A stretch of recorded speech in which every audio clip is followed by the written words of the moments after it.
fuerte aplauso al Señor, hermano. Está bien, está bien. Gloria a Dios. Miren, hermano, vamos a hacer algo que yo creo que, no sé si lo hemos hecho en alguna ocasión, pero para que nosotros podamos estar aquí disfrutando de la música, los instrumentos y sobre todo para que también los hermanos que nos están viendo en este momento en sus hogares puedan estar escuchando, que por cierto lo hemos comprobado ahora y se está viendo en casa de maravilla.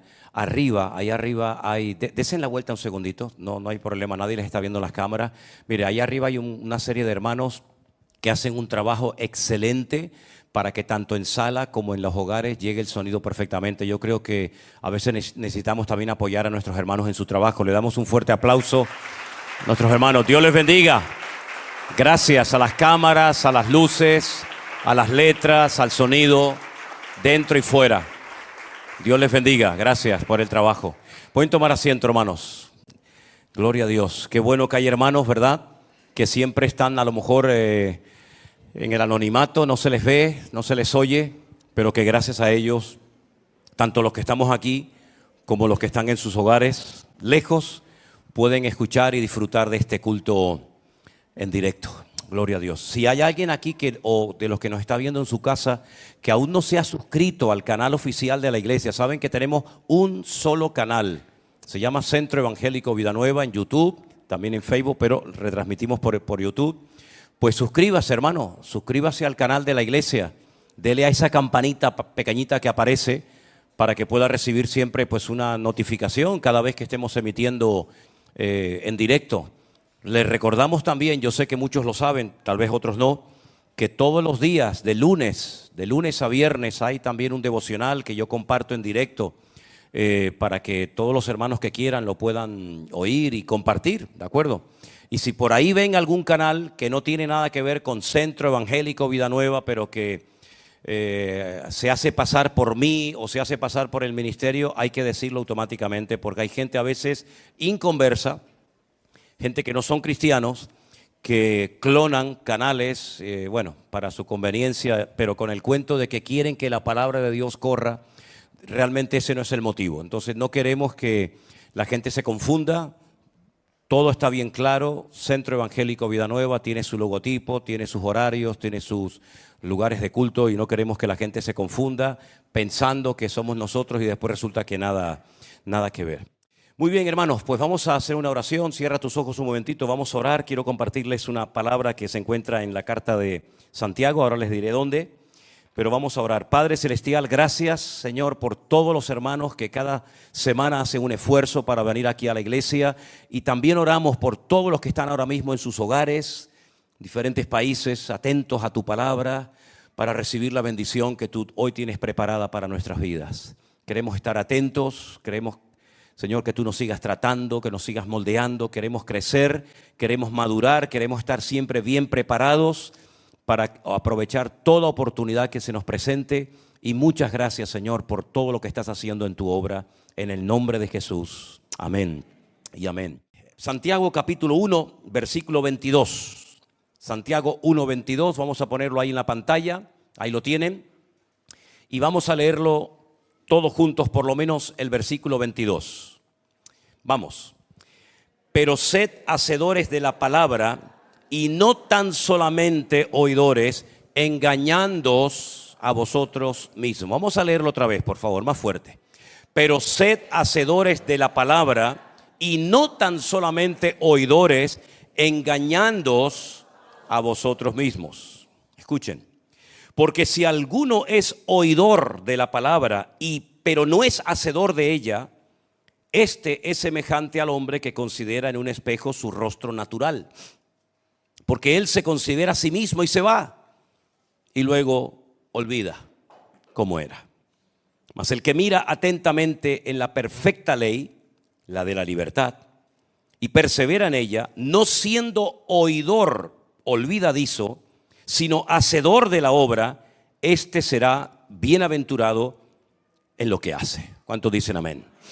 Parece que Santiago estaba como muy preocupado por el hecho de que conocía creyentes ya en aquella época, en aquellos tiempos, que oían la palabra, pero que después la olvidaban.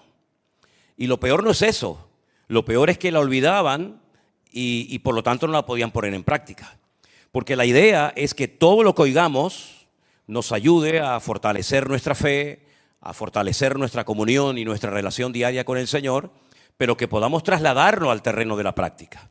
La palabra que surte efecto, la palabra que trae madurez, crecimiento y firmeza a nuestra vida, no es la que simplemente oímos, sino es la que oímos y practicamos. Es verdad que en la vida cristiana hay muchas cosas, digamos, que forman parte de lo que llamamos la teoría. Hay cosas que es bueno saberlas, ¿verdad?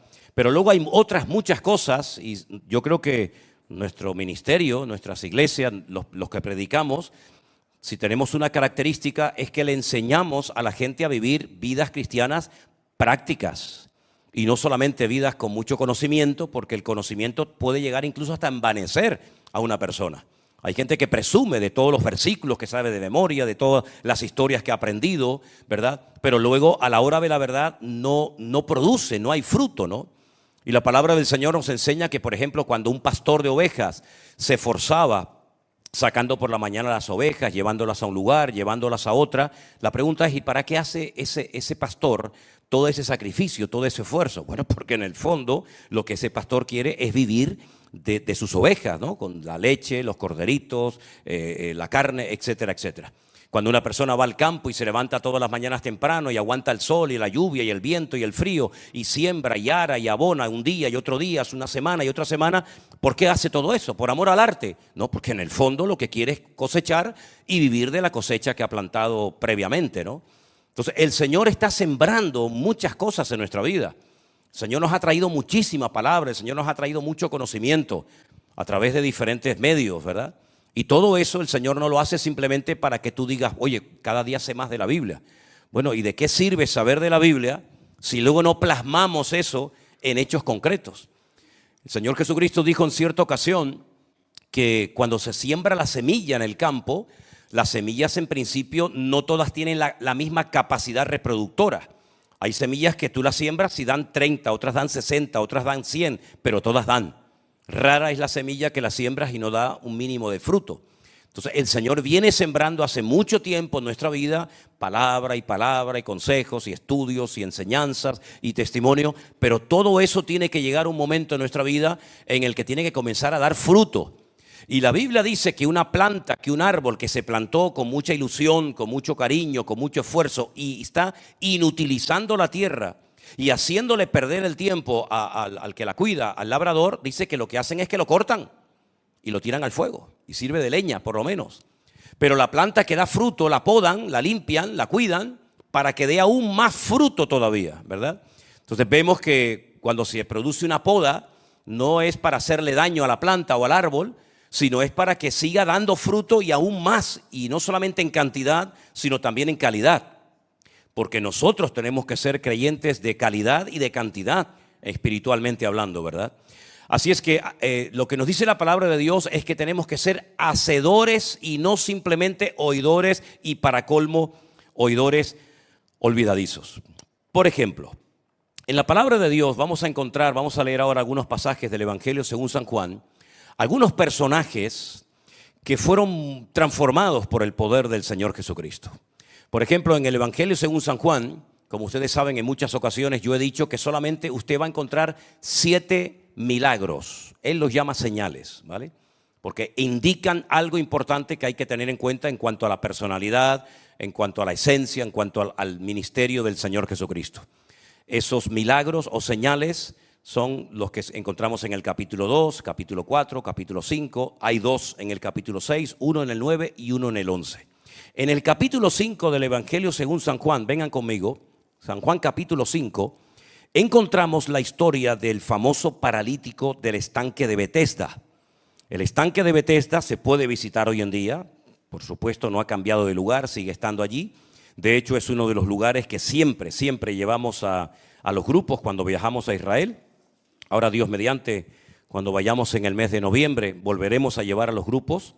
Y en el capítulo 5 se relata la historia de algo que ocurrió en ese lugar.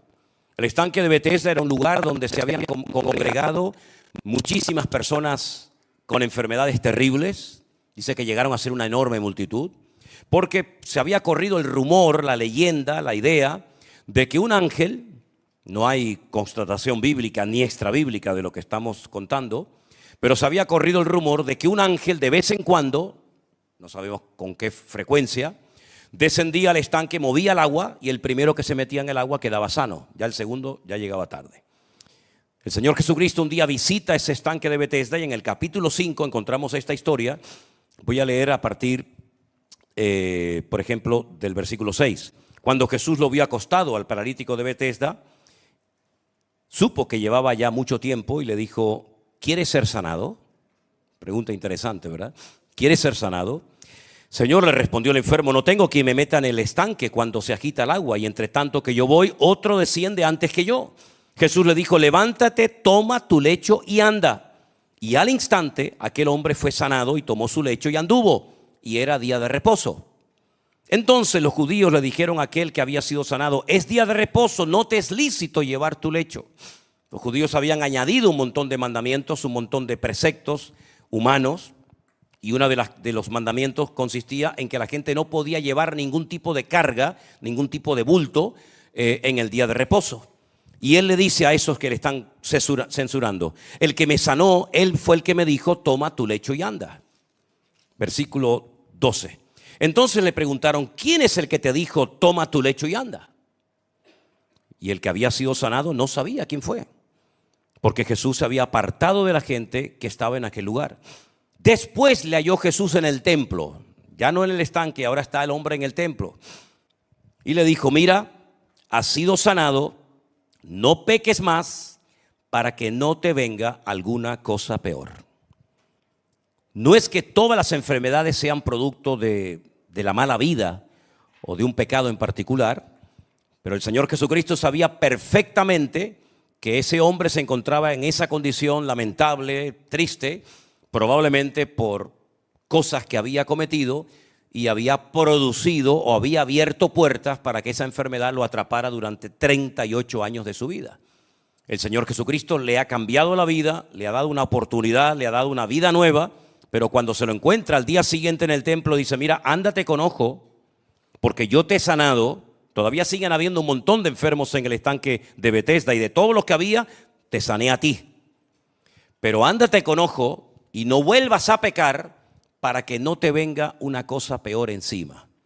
No sabemos lo que había hecho este hombre, pero estoy seguro que cuando él oyó al Señor Jesucristo decirle: no hagas otra vez lo mismo para que no te venga otra cosa peor encima, el hombre entendió y captó perfectamente el mensaje.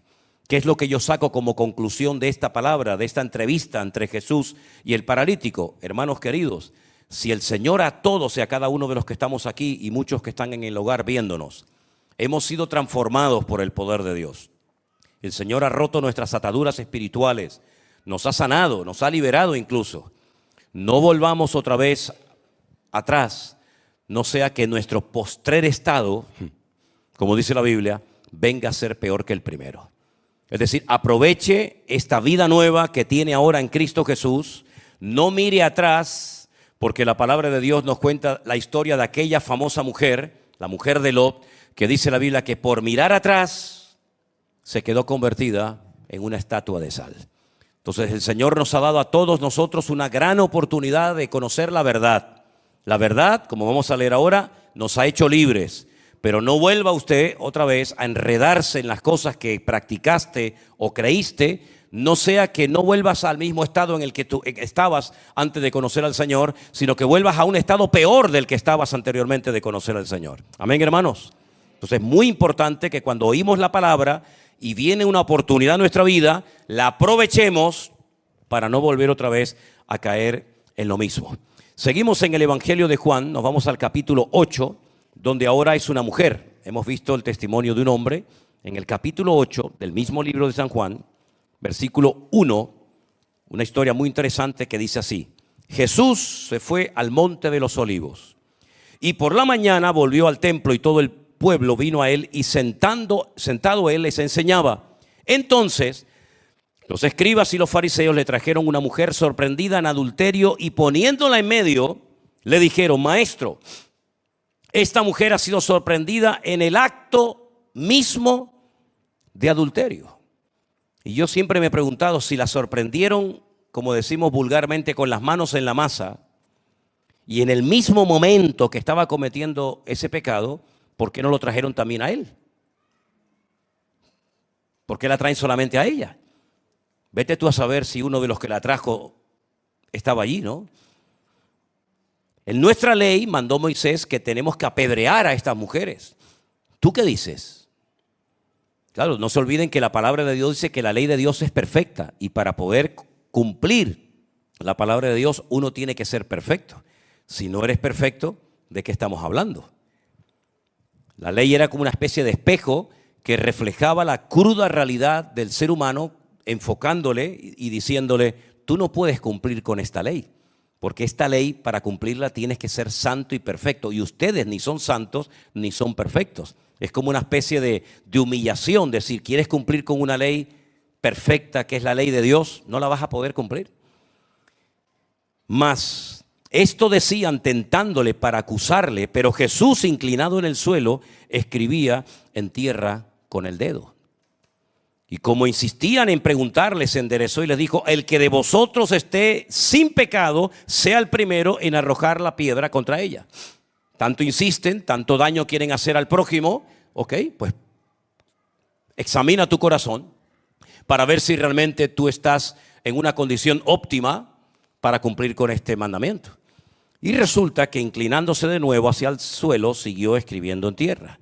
Pero ellos, al oír esto, acusados por su conciencia, salían uno a uno, comenzando desde los más viejos hasta los más jóvenes o postreros.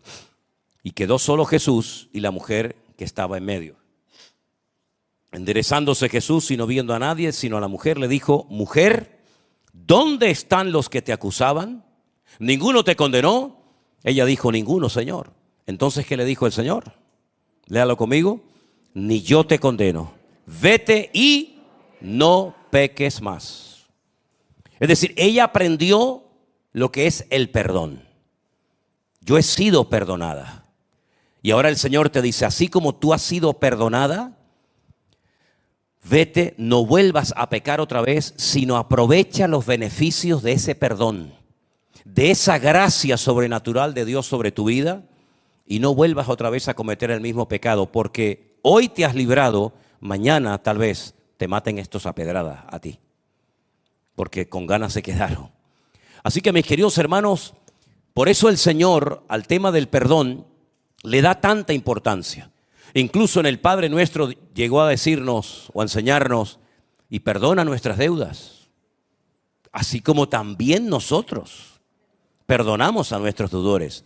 Y también dijo acerca del perdón, y si tu hermano viene contra ti a pedirte un montón de veces a lo largo del día, perdóname, perdóname, perdóname. Y dijo Pedro, Señor, ¿cuántas veces? Hasta 70 veces, digo, hasta 70 veces 7, le dijo el Señor. Y contó aquella parábola de aquel que se le perdonó una deuda impresionante, imposible de pagar, y luego se entera de que este que sale le está estrangulando y oprimiendo a uno que le debía algo insignificante, y el Señor le dice, parece mentira, te han perdonado a ti una fortuna increíble, ahora sales tú y en vez de aplicar ese perdón que tú has recibido, resulta que te has convertido en un tirano y en una persona sin escrúpulos y sin misericordia, ¿no? Es decir, que toda la palabra que aprendemos, sea la oración, sea sobre el Espíritu Santo, sea sobre la venida de Cristo, sea sobre cualquier tema de la Biblia, todo eso nos viene bien escuchar la teoría. Pero hermano, llegará el momento en el que usted tendrá que perdonar a alguien, ¿o no?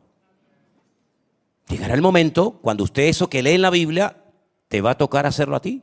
Perdonar, orar por alguien o cualquier otra cosa. Y toda esa teoría, todo ese conocimiento que tú has ido adquiriendo en estos meses, en estos últimos años, pues te va a venir bien para saber cómo actuar coherentemente en ese momento en el que tú vas a tener que demostrarle al Señor si verdaderamente has aprendido o no has aprendido nada. Si has madurado o no has madurado absolutamente nada.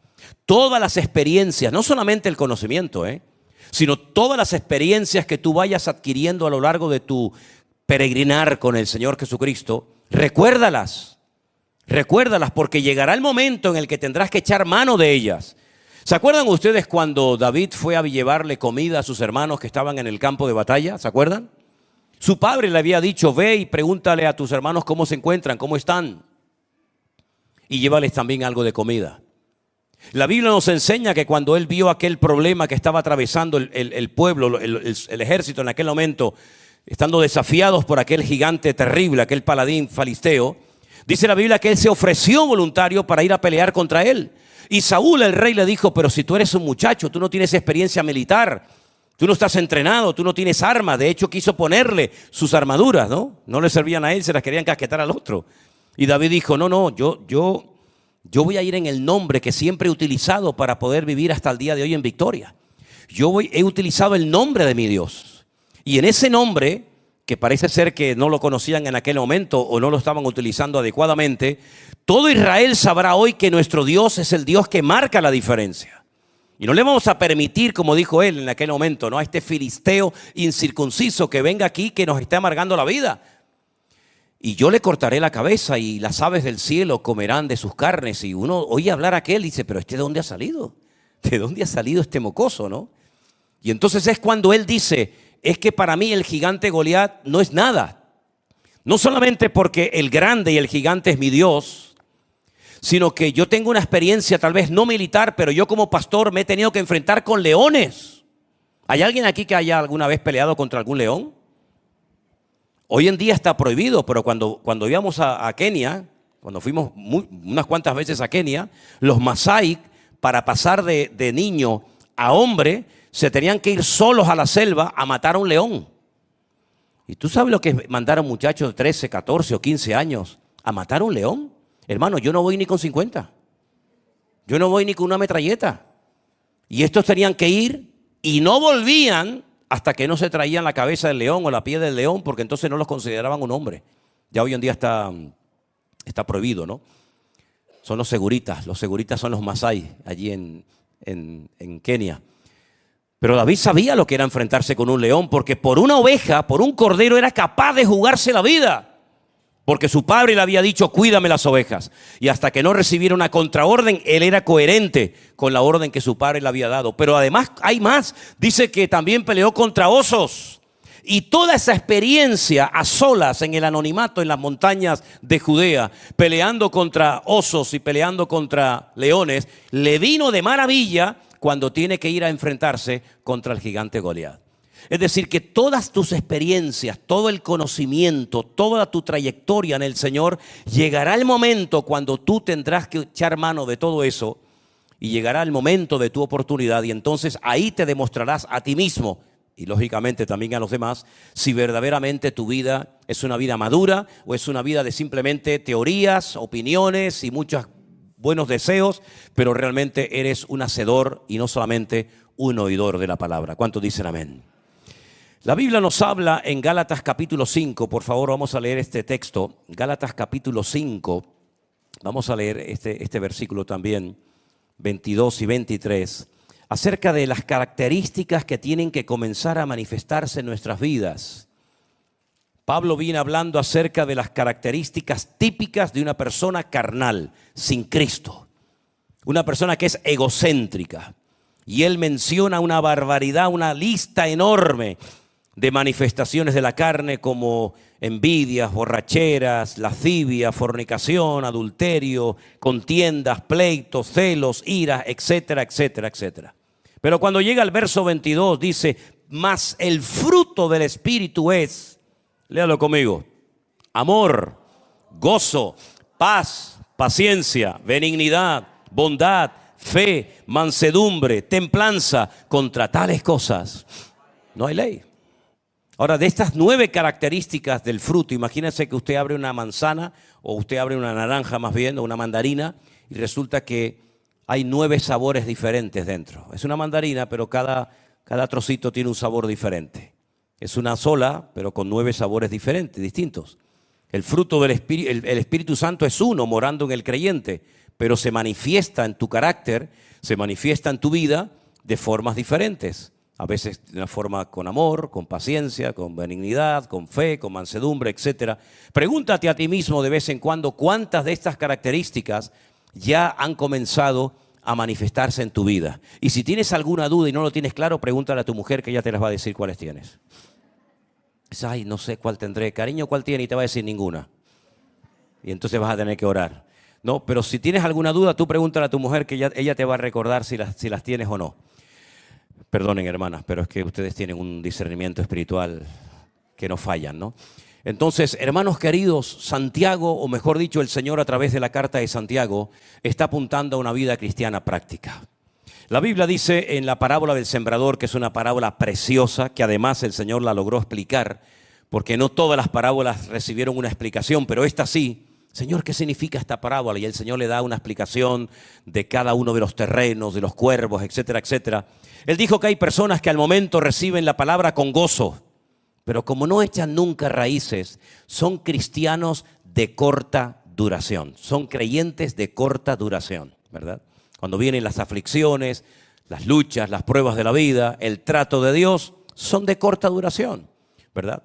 Como dice que cae la semilla junto al camino, crece rápido, pero como no tiene raíz, en cuanto sale el sol, se quema y se seca.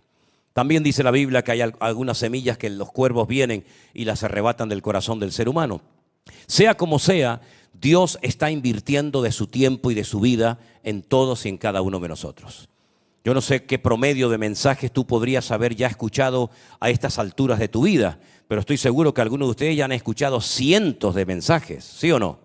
Cientos de mensajes.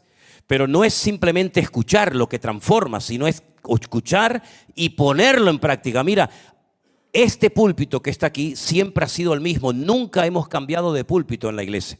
A mí se me ocurrió, cuando comenzamos a hacer los cultos en esta congregación, hacer un púlpito de metacrilato como algo transparente, ¿verdad? Que no hay nada que se oculte. No porque esté en contra de que haya otro tipo de púlpito, ¿no? Pero yo quise que fuera como algo simbólico, ¿no? A lo que detrás del púlpito no se oculta nada, pueden ver todo lo que hay. Y ha escuchado todos los sermones en esta iglesia.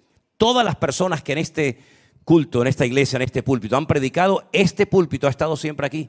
Pero no ha crecido, no ha cambiado, sigue siendo exactamente igual. Porque simplemente, de una forma metafórica, ha oído, pero no ha puesto en práctica la palabra. No seas como el púlpito de la iglesia. Dile que está a tu lado, díselo un momentito, esto es bueno que se lo diga. No seas como el púlpito de la iglesia, ¿oíste? No seas como el púlpito de la iglesia, que oye y no cambia porque no pone en práctica la palabra. Eso nos puede pasar a nosotros, hermanos queridos. Mira, el Señor Jesucristo tuvo, como saben ustedes, al principio llegó a tener 70 discípulos. No sabemos el nombre de los 70. Pero después sabemos que el grupo menguó y se quedó con 12. Y de los 12 había 3 que eran los más cercanos. Los otros como que no eran todavía muy entregados, ¿no? Pero sabemos que en el grupo de los 12 discípulos había uno que desde el principio fue el tesorero del grupo.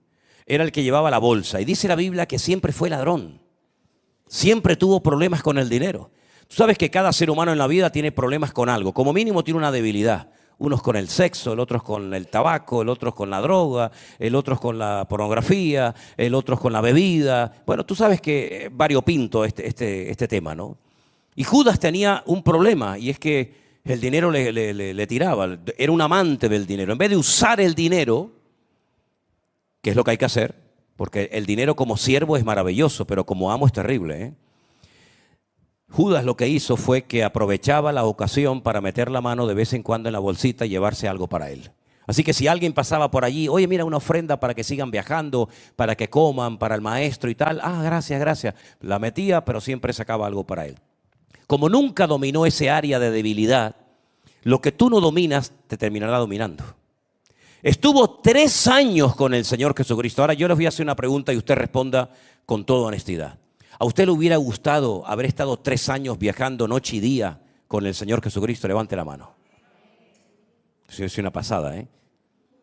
Oírlo a Él personalmente, tocarlo, ver cómo respiraba, cómo caminaba, despertarte durante la noche y ver que lo tienes ahí acostado al lado tuyo.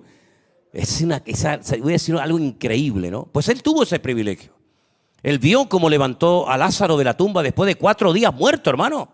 Judas estaba allí. Y él vio, porque él repartía los panes y los peces, y con un poquito comieron multitudes, miles, y sobró. Él vio a Jesús caminar por encima de las aguas, y a Pedro también. Él vio leprosos limpiados, él vio ciegos que recobraban la vista, vio al paralítico de Betesda, vio al endemoniado gadareno que dice que vivía en los cementerios y la amarraban con cadenas y las partía como si fueran de papel. Todo eso lo vio y escuchó las enseñanzas del Señor Jesucristo, Judas. ¿Qué pasó con él al final? Que su debilidad lo mató.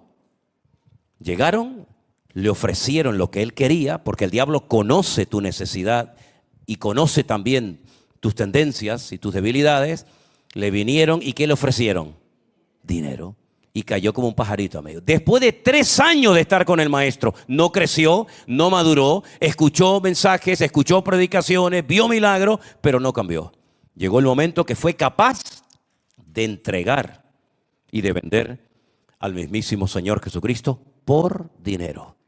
¿Saben el versículo ese que dice que la raíz de todos los males, cuál es? El amor al dinero. Y este era un amante del dinero. Al final, cuando ya tiene el dinero en la bolsa, siente un remordimiento de conciencia terrible y se va a entregar el dinero y no le hacen ni caso. Seguía el remordimiento de conciencia y en vez de irse a la cruz que estaba cerca de allí a pedirle perdón al Señor, que el Señor lo hubiera perdonado, no te quepa la menor duda, prefirió quitarse la vida. Y se ahorcó en un árbol y ni el árbol lo quería. Porque dice que el árbol cuando lo vio que se colgó, se partió y cuando cayó al suelo todas las entrañas se le desparramaron por el suelo. Y cuando llevamos a la gente a Jerusalén, les digo, mira, vengan para acá, miren todo el monte verde. Verde, pinos, olivos, cipreses. Ven ese campo ahí seco, que no crece nada. Ahí fue donde Judas se ahorcó. Y no crece ni la hierba mala. Ni la hierba mala crece donde se ahorcó Judas. ¿Qué te parece? Entonces, mis queridos hermanos, es importante oír la palabra. Claro que sí, es una bendición. Dice la Biblia que la fe viene por oír y por oír la palabra. Pero no se olviden ustedes que lo que la Biblia quiere es que oigamos y que obedezcamos. Y en la medida en que tú obedezcas a la palabra, y estos últimos mensajes yo he estado hablando acerca de la importancia de la obediencia, eso es lo que va a traer grandes resultados a tu vida y lo que va a hacer de ti un gran hombre de Dios y una mujer de Dios con el paso del tiempo. Y termino con Juan capítulo 8, versículo 31. Vengan a este pasaje. Si quieren nos ponemos de pie un momentito todos, por favor, hermanos queridos. Juan capítulo 8, versículo 31. Miren estas palabras tan hermosas del Señor Jesucristo. Las leemos juntos, sí, ahí están. Dijo entonces Jesús a los judíos que habían creído en él, fuerte: si vosotros permaneciereis en mi palabra, seréis verdaderamente mis discípulos. Y conoceréis la verdad, y la verdad os hará libres. Permanecer en la palabra, y eso va a traer libertad a tu vida. ¿Te sientes esclavo de algo o de alguien? ¿No está totalmente lleno tu corazón? ¿Hay insatisfacción todavía en tu vida? La Biblia dice que la verdad trae auténtica libertad a nuestra vida. Y ustedes saben que la expresión o la frase o la palabra en la Biblia, conocer, es mucho más profunda que en nuestro propio idioma. Conocer es intimar, ¿vale? Pueden ver, por ejemplo, muchos pasajes en la Biblia. Conoció Adán a Eva y Eva tuvo un hijo. Luego, conocer es mucho más que hola, hola, ¿qué tal? ¿Cómo estás? Es intimar, ¿verdad? Es llegar a una relación de intimidad. Y de esa relación de intimidad, pues nacen los hijos. Bueno, pues de una relación no superficial, no pasajera y fluctuante, ¿no? Sino de una relación profunda, de una relación genuina, de conocer verdaderamente al Señor, de ahí sale la libertad. La libertad que nos permite a nosotros no depender de nada ni de nadie. ¿Y sabes lo bonito que es levantarte por la mañana y no tener que darle vueltas a la cabeza a ver cómo consigo esto, a ver a quién le robo hoy, a ver a quién le como la cabeza hoy para buscarme la vida? ¿Sabes lo bonito que es vivir en la libertad gloriosa que Cristo obtuvo por nosotros en la cruz? Es una bendición indescriptible. Y esa libertad verdadera no viene simplemente por oír. Mira Judas era un esclavo del amor al dinero.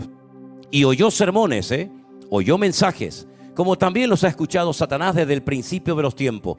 Y sigue siendo el mismo de siempre. ¿Por qué? Porque el oír es importante, pero si usted no es hacedor de lo que oye, difícilmente va a haber un crecimiento y un desarrollo espiritual en tu vida. De perdón, de oración, de lo que sea, yo haré todo lo posible por ponerla en práctica, porque eso es lo que tú estás esperando de mi vida.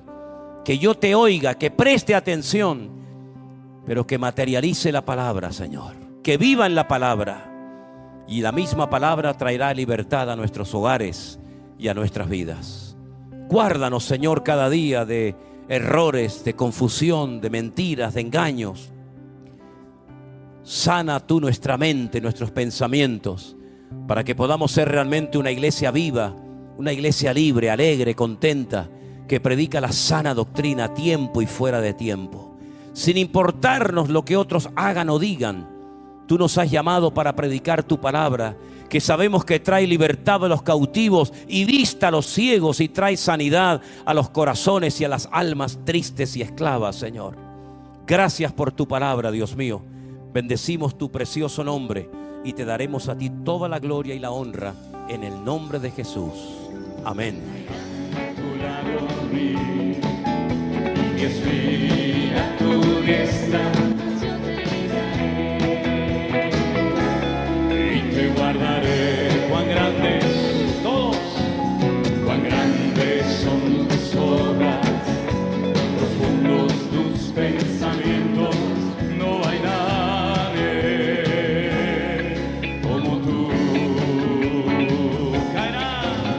Caerán a tu lado mí, y mi espíritu a tu diestra, mas yo te libraré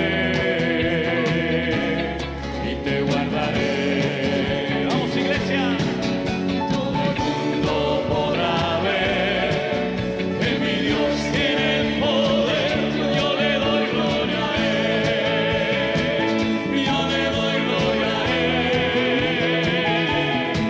Y todo el mundo podrá ver que mi Dios tiene el poder. Yo le doy gloria a Él, yo le doy gloria a Él.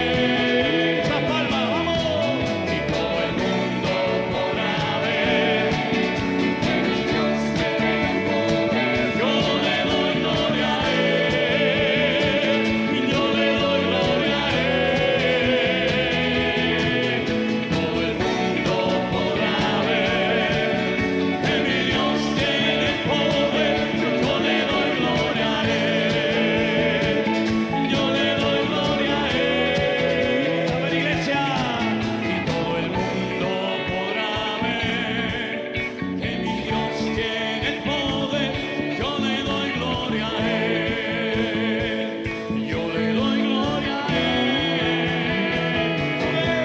Y todo el mundo podrá ver que mi Dios tiene el poder. Yo le doy gloria a Él, yo le doy gloria a Él. Una vez más, vamos. Y todo el mundo podrá ver que mi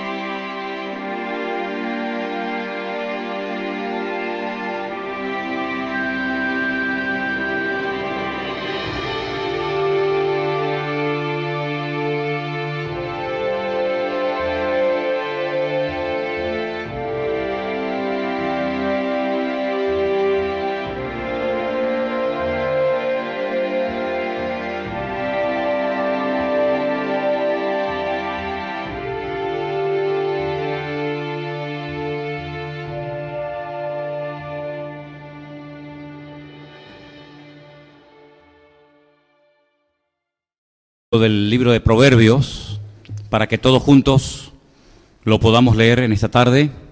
Es el Proverbio 29, versículo 2. 29 de Proverbios, versículo 2. No sé si los niños van a pasar a la guardería o no, no lo sé. ¿Sí? Vale. Vamos a leer juntos, por favor, este versículo que no es muy conocido, pero que yo creo que nos viene bien para comenzar lo que en esta tarde queremos compartir. Lo leemos juntos. Cuando los justos dominan, el pueblo se alegra, mas cuando domina el impío, el pueblo gime. Otra versión, en vez de la palabra domina, es la palabra gobierna. Podríamos también leerlo que cuando los justos gobiernan, el pueblo se alegra, mas cuando gobiernan los impíos, el pueblo gime, el pueblo sufre. Si comenzamos desde el primer libro de la Biblia, casi hasta el final, vamos a ver a muchísimas personas involucradas en lo que hoy en día diríamos la política.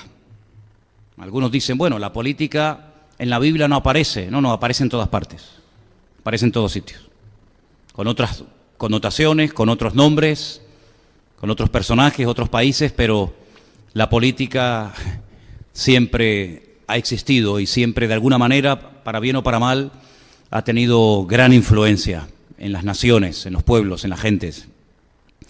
Podríamos hablar del caso de Natán, el famoso profeta Natán, aquel que vivía con David en el palacio en Jerusalén y que fue el responsable de amonestar al rey, nada más y nada menos que al rey David, de su pecado.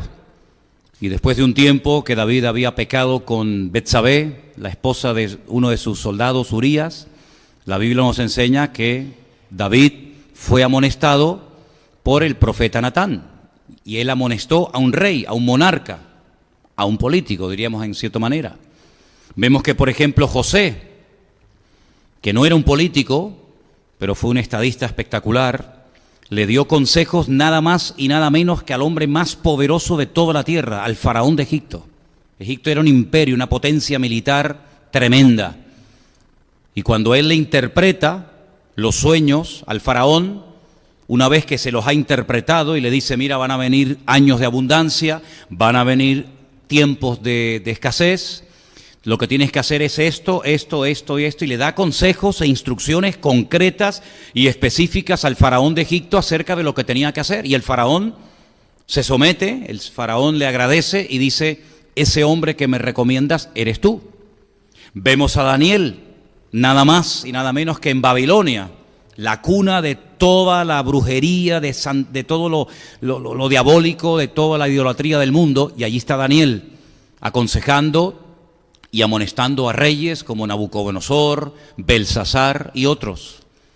Vemos en el Nuevo Testamento a Juan el Bautista, casualmente lo leí ayer, diciéndole a Herodes que lo que está haciendo está mal. Y Herodes era el rey, un rey títere, pero al fin y al cabo rey de Israel, puesto por los romanos. Y cuando él le roba, cuando él le quita a su hermano su esposa, el profeta Juan el Bautista le dice, lo que haces no es correcto, no es lícito. Y esto me imagino que no era agradable al rey Herodes, y al final le cortaron la cabeza, por decir la verdad, ¿no? Vemos al mismísimo Señor Jesucristo cuando es preguntado por algunos fariseos y por algunos religiosos de la época acerca del tema de los impuestos y de los tributos y todo esto. Vemos, por ejemplo, en Mateo, capítulo 22, del versículo 15 en adelante, unas palabras muy interesantes que quisiera leerlas en esta noche. Entonces los fariseos fueron y consultaron cómo sorprenderle en alguna palabra. Y le enviaron los discípulos de ellos con los herodianos diciendo, maestro, miren qué descripción los enemigos de Cristo, escucha esto, mira cómo describían los enemigos de Cristo, los que venían a sorprenderle en algún fallo, en algún error, cómo describieron a Cristo. Sabemos que eres amante de la verdad, que enseñas con verdad el camino de Dios y que no te cuidas de nadie, porque no miras la apariencia de los hombres. Una descripción de Cristo extraordinaria. Dinos pues, ¿qué te parece? ¿Qué opinas? ¿Es lícito dar tributo a César o no? Cuidado, cuidado. Como digas que sí, te pones en contra a todo tu pueblo. Como digas que no, te pones en contra por rebelión, por sedición a todos los romanos. Jesús, conociendo la malicia de ellos, les dijo, ¿por qué me tentáis, hipócritas? Tremendo, ¿eh? ¿Por qué me tentáis, hipócritas? Mostradme la moneda del tributo. Y ellos le presentaron un denario. Entonces les dijo, ¿de quién es esta imagen y la inscripción? Le dijeron, de César. Y les dijo, dad pues a César lo que es de César y a Dios lo que es de Dios. ¿Cuántos dicen amén? Una respuesta espectacular. Los dejó a todos realmente con la boca abierta, ¿no? Así que vemos que el Señor Jesucristo no enseñó nunca a sus discípulos, y por consiguiente también a nosotros, que por el hecho de ser creyentes no tenemos que cumplir la ley, sino más bien todo lo contrario. Más bien todo lo contrario. Todas y cada una de las leyes tenemos que cumplirlas, subrayo, siempre y cuando no vayan en contra de la palabra de Dios. Siempre y cuando no sean leyes que vayan en contra de la Escritura, tenemos el deber y la obligación de cumplirlas. Hay momentos en la historia en la que se dictaron leyes injustas, como por ejemplo se prohibía orar, y Daniel dijo, hasta aquí hemos llegado, amigo. Esa ley no la pienso cumplir, porque aunque esté firmada y ratificada por el rey, es una ley incorrecta y nadie me va a impedir orar y tener comunión con mi Dios. Y lo siguió haciendo. No es que a partir de ese día Daniel se convirtió en un hombre de oración. Dice que ya era su costumbre orar por la mañana, por la tarde y por la noche, todos los días de su vida, y lo siguió haciendo con las ventanas de la casa donde vivía abiertas. No se ocultó, no tuvo temor, porque era una ley antibíblica, y nosotros los cristianos, las leyes, tenemos obligación de cumplirlas siempre y cuando no vayan en contra de la palabra de Dios. ¿Estamos de acuerdo? Amén. Romanos capítulo 13, estamos poniendo una base de lo que queremos hablar en esta tarde. Hemos ya leído la explicación de Jesús sobre el tema de dar o no dar el tributo al César. Leamos en Romanos capítulo 13, estamos en plena efervescencia del Imperio Romano. El Imperio Romano lo domina todo, la cultura, el arte, la pintura, la arquitectura, la religión, absolutamente todo ha sido infectado, invadido por el Imperio Romano, y sabemos que los romanos eran idólatras, eran una promiscuidad sexual terrible, agresivos, violentos, despiadados, etcétera, etcétera. Pero en ese fervor, en ese tiempo del Imperio Romano en el que arrasaban y no tenían ningún tipo de escrúpulos ni de reparo con adultos, con jóvenes, con mujeres, con niños, Pablo escribe lo siguiente, Romanos capítulo 13, verso 1. Sométase toda persona a las autoridades superiores. Incuestionable el mandato, sométase. Porque no hay autoridad sino de parte de Dios. Y las que hay por Dios han sido establecidas. De modo que quien se opone a la autoridad, a lo establecido por Dios, resiste. Y los que resisten acarrean condenación para sí mismos. Versículo 3. Porque los magistrados no están para infundir temor al que hace el bien, sino al malo. ¿Quieres pues no temer la autoridad? Haz lo bueno y tendrás alabanza de ella. Porque es servidor de Dios para tu bien, pero si haces lo malo, teme, porque no en vano lleva la espada. Hoy en día diríamos la porra, ¿no? Pues es servidor de Dios, vengador para castigar al que hace lo malo. Por lo cual es necesario estarle sujetos, no solamente por razón del castigo, sino también por causa de la conciencia. Y termino con el verso 6 que dice, pues por esto pagáis también los tributos, los impuestos, porque son servidores de Dios que atienden continuamente a esto mismo. ¿Cuántos dicen amén? Así que he puesto como base estos dos textos, uno de Mateo capítulo 22, otro de Romanos capítulo 13, donde vemos que las autoridades, repito y subraya, siempre y cuando no vayan en contra de la palabra de Dios, hay que obedecerlas, hay que sujetarnos. No todas las leyes caerán de buen agrado en nuestra vida.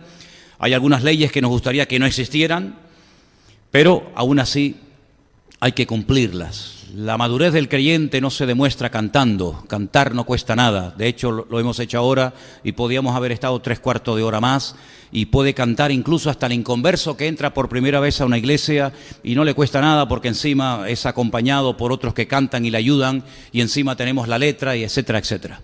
La madurez del creyente se demuestra en muchos aspectos de la vida y uno de los aspectos de la vida del creyente es someterse a aquellas autoridades y a aquellas leyes que aparentemente nos pueden parecer duras, difíciles de cumplir, pero sin embargo si es ley y no está en contra de la palabra de Dios, repito y dejo claro, tenemos la obligación de cumplirlas, cada una de ellas. A mí me gustaría, les soy sincero, poder ir a 160, 180 por las autopistas. A mí personalmente me encantaría, pero no puedo. Porque el límite de velocidad, la autoridad en este país lo ha establecido a 120. Si queremos correr más de la cuenta, pues tendríamos que irnos al país de nuestra hermana Cordy, en Alemania, donde hay muchas autopistas, que ahí no hay límite de velocidad, pero nosotros no vivimos según las leyes de Alemania, nosotros vivimos según las leyes de España. Y hay leyes que nos pueden gustar más, nos pueden gustar menos, pero son las que hay. Y este es el país donde vivimos, y en el país donde vivimos los creyentes tienen que saber vivir y tienen que adaptarse. Y por ejemplo, si hubiéramos vivido en los primeros siglos de la era cristiana, existía la esclavitud. No era un delito tener esclavos, al contrario. Pablo escribe a los esclavos cristianos, repito, a los esclavos cristianos, y les dice, sujetaos a vuestros amos, y no creáis que porque algunos de ustedes tienen el privilegio de tener amos creyentes, le vais a servir peor, sino al contrario. Si eres esclavo y tu amo es creyente, tienes que servirle mejor. Primero, porque es tu amo, y segundo, porque es tu hermano en Cristo. ¿Qué te parece? En ningún momento el apóstol Pablo, ni Pedro, ni Juan, ni Santiago, ni ningún apóstol, ni el mismo Cristo, dijo, hay que abolir la esclavitud. En ningún momento, sino más bien todo lo contrario. Y cuando Pablo conoce en Roma a un esclavo que se ha fugado de casa de su amo, de Filemón, y lo lleva a los pies de Cristo, no le dice, bueno, pues ahora que eres mi hermano en Cristo, quédate aquí conmigo, borrón y cuenta nueva, sino que escribe una carta preciosa, que la tenemos, por cierto, aquí en nuestras Biblias, que es la carta de Pablo a Filemón, y le dice, y ahora vete a casa de tu amo y da la cara. Da la cara.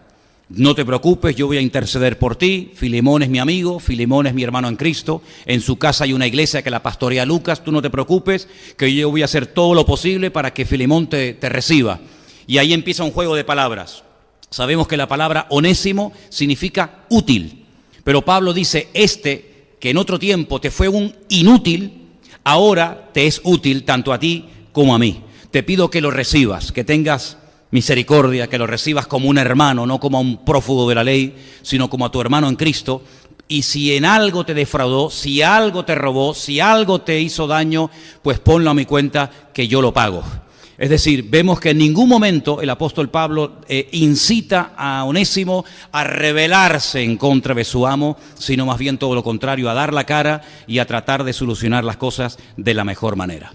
Ahora bien, trasladando todo esto a nuestro tiempo actual, pleno siglo XXI, y en este país tan lleno de mezclas y tan complicado y a veces tan difícil de entender como es España. Sé que en esta noche hay hermanos que han venido de otros países. Sé que aquí entre nosotros hay argentinos, cubanos, venezolanos. ¿Qué más? Uruguayos. Sí, argentinos. En fin, de Ecuador.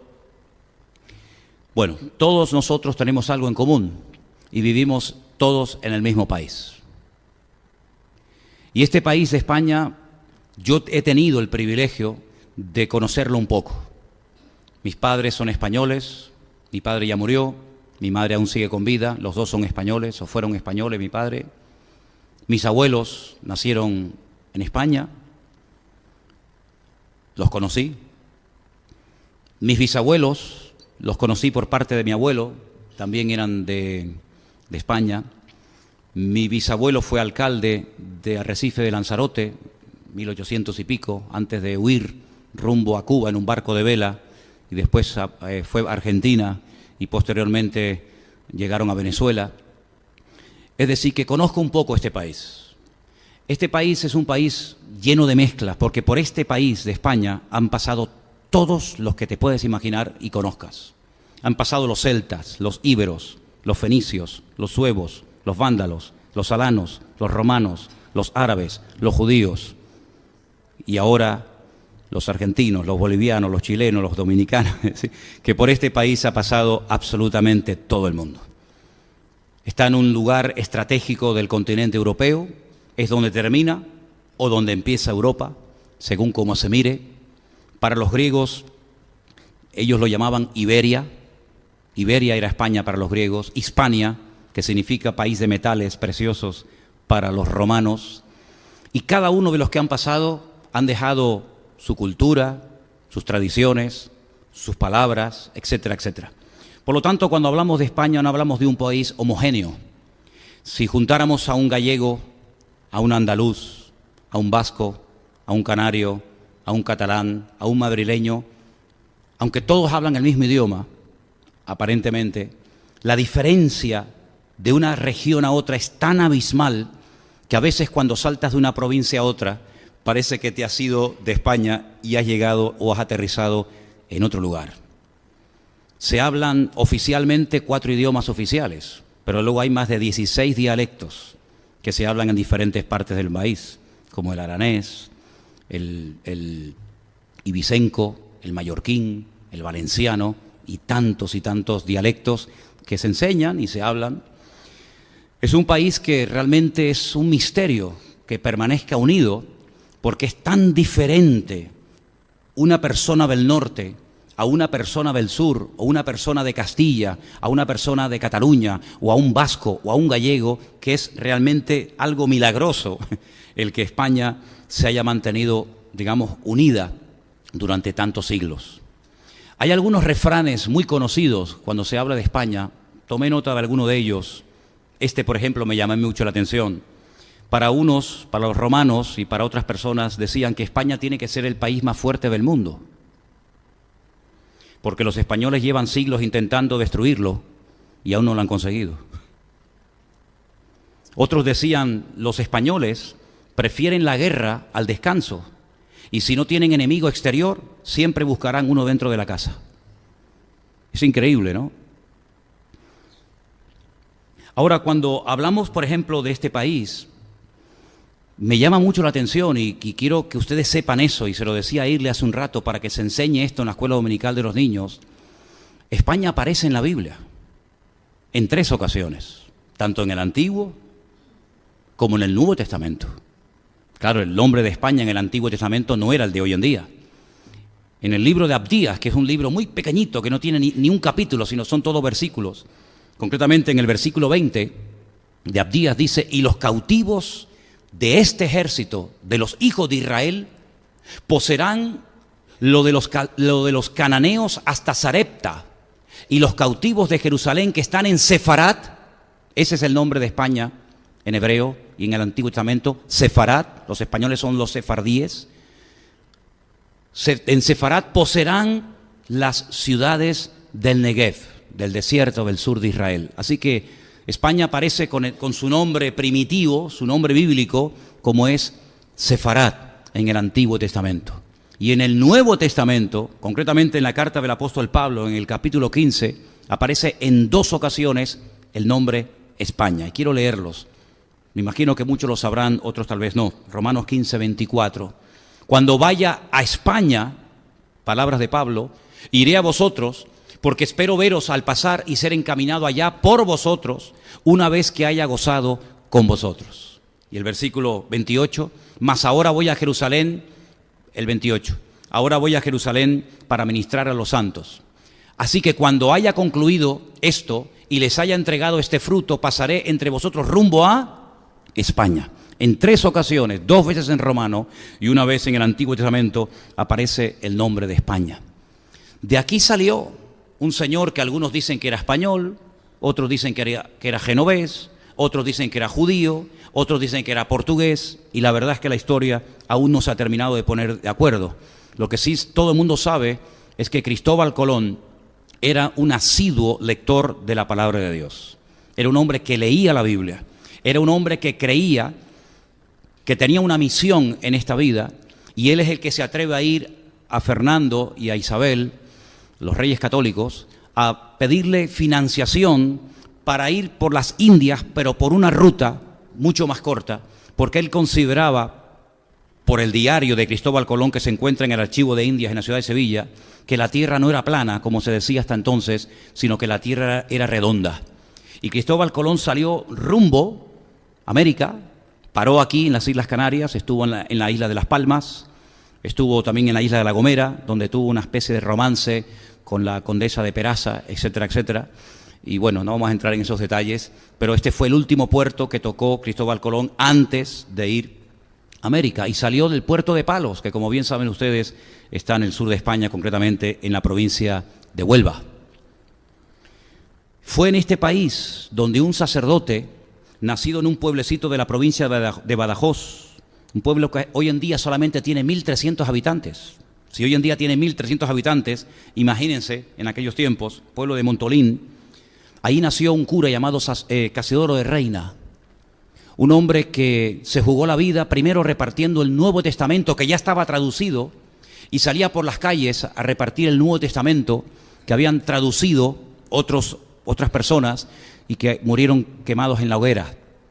Casiodoro de Reina, que fue un sacerdote cartujano en un monasterio de Sevilla, este hombre, motivado por el deseo de que el español pudiera tener la Biblia en su propio idioma, jugándose la vida, viaja a Alemania, viaja a Suiza y definitivamente traduce la Biblia, que hoy en día la pueden leer más de 577 millones de seres humanos que hablan el idioma que yo estoy hablando en esta noche. 577 millones de seres humanos pueden leer la Biblia en castellano, en español, gracias a este hombre que nació en un pueblo tan pequeño que hoy en día tiene, como acabo de decir, solamente 1.367 habitantes, Montolín, en la provincia de Badajoz. Pero no todo ha sido bonito, no todo ha sido romántico, no todo ha sido precioso. Este es el país que inventó el Tribunal del Santo Oficio, que empezó nada más y nada menos que en 1478, pleno siglo XV, y se terminó definitivamente en 1834, siglo XIX, la famosa Santa Inquisición. Es interesante que cuando firmaban y sentenciaban a la gente a la muerte, a la hoguera, a la crucifixión o como fuera, ponían un sello, y en el sello había una inscripción que decía «Surge domine et judica causam tuam», y significa «Álzate, oh Dios, al defender tu causa». Salmo 73, versículo 74. Cientos, tal vez miles de personas murieron quemadas, torturadas por el delito de ser cristianos, aunque también ya aprovecharon para hacer una purga y limpiar España de brujas y de enemigos del rey, etcétera, etcétera. Así que no todo siempre ha sido bonito, pero cuento todo esto porque yo creo que la historia marca a los pueblos. Hay tradiciones, hay costumbres, hay palabras, hay canciones, hay folclore, hay muchas cosas que vienen de la antigüedad y todo eso es necesario saberlo y conocerlo para que entendamos por qué ese refrán que se dijo hace muchos años, Spain is different, es la pura realidad. España es un país muy diferente. No sé cuántos de ustedes conocen lo que llamamos nosotros la península, pero es realmente un país lleno de mezclas. Lo que comen, lo que cantan, cómo vive la gente en el País Vasco es completamente diferente a cómo vive un andaluz de Sevilla. O te vas, por ejemplo, a Cataluña, que nunca fue un reino independiente, siempre formó parte del reino de Aragón. Esa es la pura realidad. Cómo vive un catalán, cómo piensa un catalán, qué canta un catalán, cómo vive, cómo come, cómo actúa frente a la vida y lo comparas, por ejemplo, con un extremeño y no tiene absolutamente nada que ver. O por ejemplo, un canario con un gallego, o un gallego con un madrileño con uno de Cuenca. ¿Sí? Son como países dentro del mismo país. Ahora, poder llevar a este país a los pies de Cristo no ha sido tarea imposible, porque hubieron momentos en la historia en los que miles de personas abrazaron la reforma que se estaba produciendo en el corazón de Europa a través de aquellos grandes hombres de Dios que se utilizó en su momento el Señor de ellos, aunque no eran personas perfectas ni mucho menos, pues no ha sido tarea fácil. En España ha habido mártires, en España ha habido gente que ha dado su vida por la causa del Evangelio, pero no hablo del siglo XIV, del siglo XV o del siglo XVI.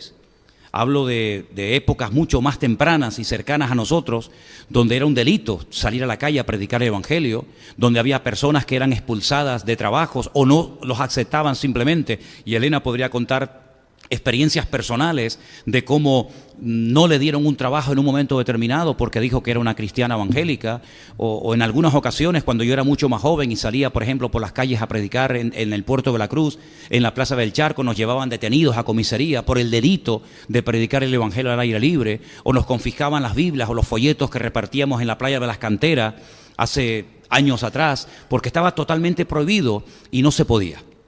Ahora bien, nosotros tenemos a la vuelta de la esquina, concretamente el día domingo, algo que yo he considerado en esta ocasión más que nunca, algo muy importante, y creo mi deber hablar acerca de lo que se nos va a presentar el próximo domingo a millones de españoles que tendrán la oportunidad y la libertad de poder elegir, de poder votar y decidir en cierto sentido su destino. Comenzábamos el culto con un proverbio que yo quiero que lo volvamos a poner otra vez y que lo tengamos muy, pero que muy presente. Porque la Biblia nos dice que debemos de orar, ahora lo vamos a leer, por las autoridades, someternos a las autoridades, por supuesto, pero tengan en cuenta lo que dice Proverbios, y esto es sabiduría por escrito del rey Salomón. El rey Salomón era un monarca tremendamente poderoso, era un rey, dominaba todo el territorio de Israel, y él escribió, y él dijo que cuando los justos gobiernan, hay alegría en el pueblo. Pero también dijo en ese mismo proverbio que cuando los impíos, los enemigos de Dios, los enemigos de la palabra de Dios, gobiernan y ejercen autoridad y dominan, el pueblo gime, el pueblo sufre y el pueblo realmente lo pasa mal. En este país, en este momento, hay partidos políticos que odian a Dios. Y uno dice, ¿cómo puede ser eso? En este país hay partidos que odian la Biblia. En este país hay partidos que han sido capaces de blasfemar y de permitir procesiones donde el sacrilegio estaba al orden del día. Y en este país hay personas, políticos, con autoridad, porque se las dio el pueblo, que son totalmente anticristo, totalmente anticristiano, y todo eso es un abanico de cosas. Son personas que le han dado total rienda suelta prácticamente, casi al principio era en casos puntuales y hoy prácticamente cualquier mujer puede abortar. Nosotros estamos 100% en contra del aborto, salvo el peligro de la madre, evidentemente, pero partidos que tienen una especie de monotema y uno de ellos es el aborto. El aborto no se puede tocar porque es el derecho que se han ganado las mujeres de este país a pulso. Dijo una vez un gran filósofo español, algún día la humanidad reconocerá que el aborto es un crimen contra la humanidad misma. Algún día el hombre se dará cuenta que matar a su propia especie es lo peor que se puede hacer. Se habla del derecho de la madre, pero ¿quién defiende el derecho del niño? Se habla de que no es un ser vivo, se cambian los adjetivos, pero aunque la mona se vista de seda, mona se queda. No deja de ser un crimen, no deja de ser un asesinato, me da igual si lo sacan a los 3 meses, a los 15 días, a los 6 meses, o como se dice hoy en día, incluso en el momento de nacer, ahí se quiere llegar, hasta en el momento del mismo parto, están dispuestos a aprobar una ley que si en ese momento la madre decide no tenerlo, en ese momento se puede eliminar al niño. Hasta ese punto hemos llegado. Tocar hoy en día el tema de los homosexuales en cualquier tertulia, en cualquier radio, en cualquier periódico, en cualquier televisión, es declararte hombre muerto. Ha habido grandes periodistas que, no sé si ustedes han notado, que han desaparecido completamente de la radio, de la televisión, se han tenido incluso que ir a otros países, como por ejemplo nuestro hermano en Cristo César Vidal, uno de los mejores historiadores y periodistas que ha dado este país, se ha tenido que ir a vivir a los Estados Unidos, porque en cuanto tocaba en las tertulias, en las emisoras en las que trabajó el tema del aborto, el tema de la homosexualidad, se le cerraron todas las puertas, e incluso hasta algunas personas intentaron quitarle la vida y matarlo.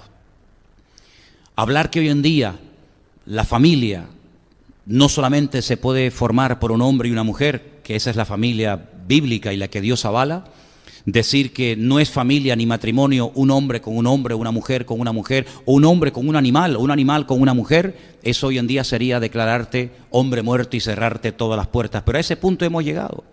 Partidos que quieren apoyar otro modelo de familia que el que nuestro Dios nos ha enseñado en su palabra.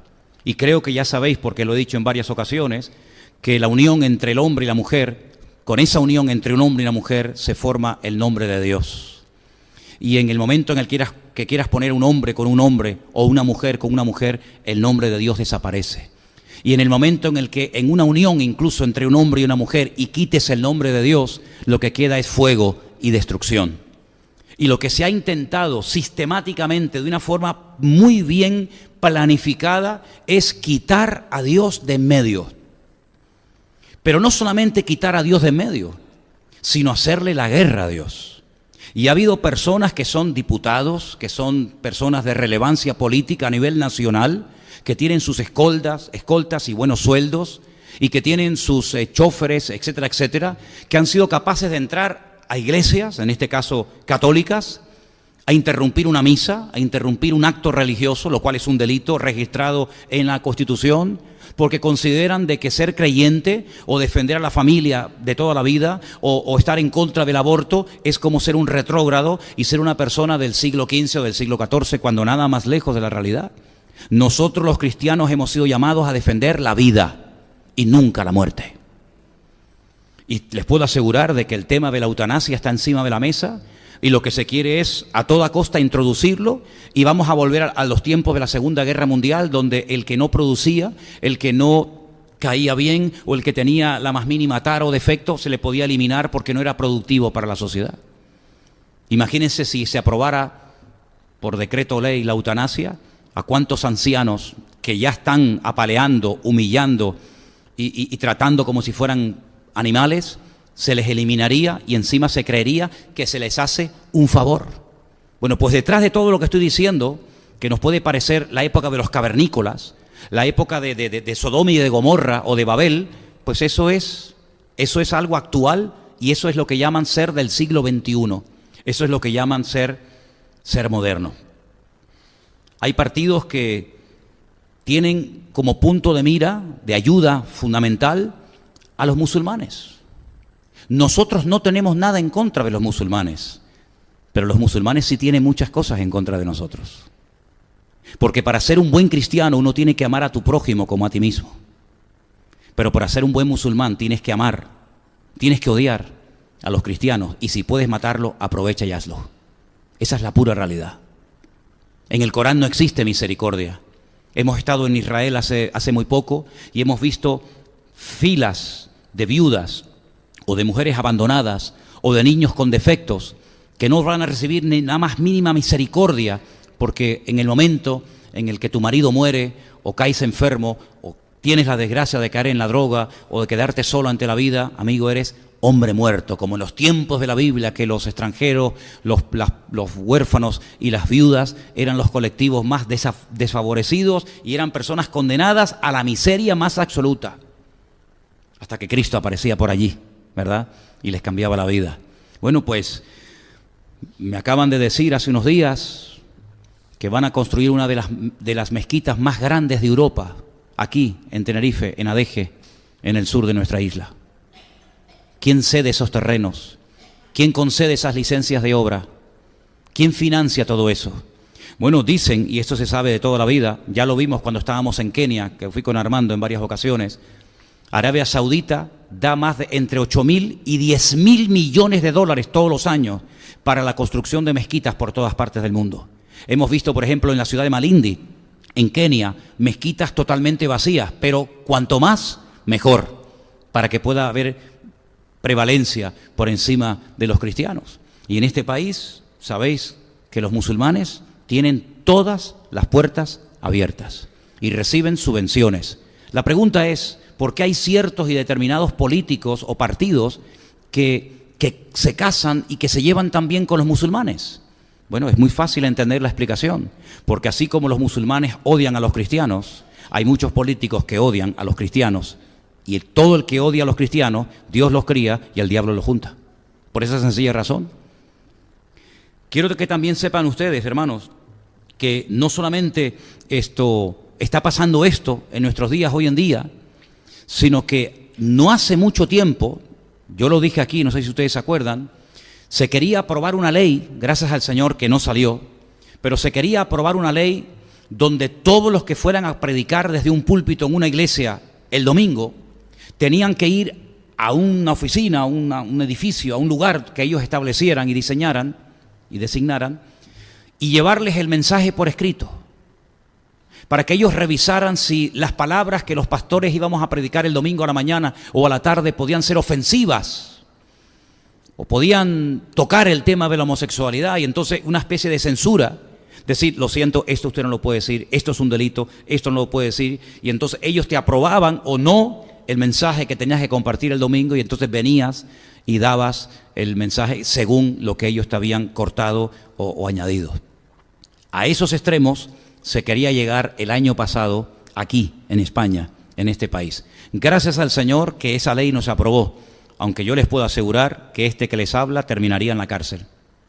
Porque a mí jamás nadie me va a decir lo que debo y lo que no debo hablar de la palabra de Dios, sino todo lo contrario. Los cristianos, y más yo que me dedico a servir al Señor, tenemos que tener el valor de denunciar lo que la Biblia denuncia, de avalar lo que la Biblia avala y de decir claramente todo el consejo de Dios, le guste a quien le guste y le pese a quien le pese. No sé lo que ocurrirá en los próximos años, pero lo que está bien claro es que desde hace mucho tiempo se está intentando ir cortando, hasta el punto, queridos hermanos, que se está llegando a un nivel en el que se está comentando muy seriamente, no sé si ya existe en algún colegio, lo ignoro, de que se supriman los baños de niños y de niñas, porque vamos al unisex, ¿verdad?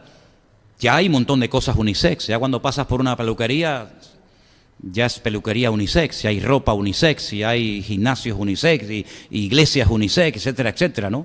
Pero la Biblia hace una gran diferencia. Si yo fuera mujer, a mí me ofendería que me quisieran comparar con un hombre. Si yo fuera hombre, que lo soy, me ofendería que me quisieran igualar a una mujer. Esto no es cuestión de ser mejor o peor, es cuestión de aceptar lo que eres y punto. Y la Biblia nos habla, y la naturaleza y la ciencia lo avala, que solamente existen dos sexos, masculino o femenino. Pero creo que ahora hay también como una moda de gente que no se sienten, porque antes se sentía o hombre o mujer, y el hombre a veces quería ser la mujer y la mujer quería ser hombre, pero ahora hay una tercera característica, o una cuarta o quinta, ya no sé por dónde vamos, que hay algunos que ya son asexuales. Ya no se sienten ni hombre ni mujer.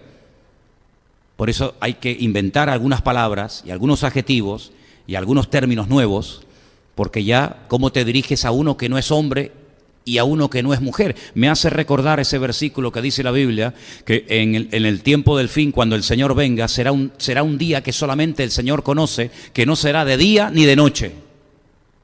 Y uno dice, ¿cómo será ese día? Porque o es de día o es de noche. Ese día solamente lo conoce el Señor. Pues hemos llegado a un punto en el cual hay niños, jovencitos, ¿verdad?, que ya dicen que no se sienten ni hombre ni mujer.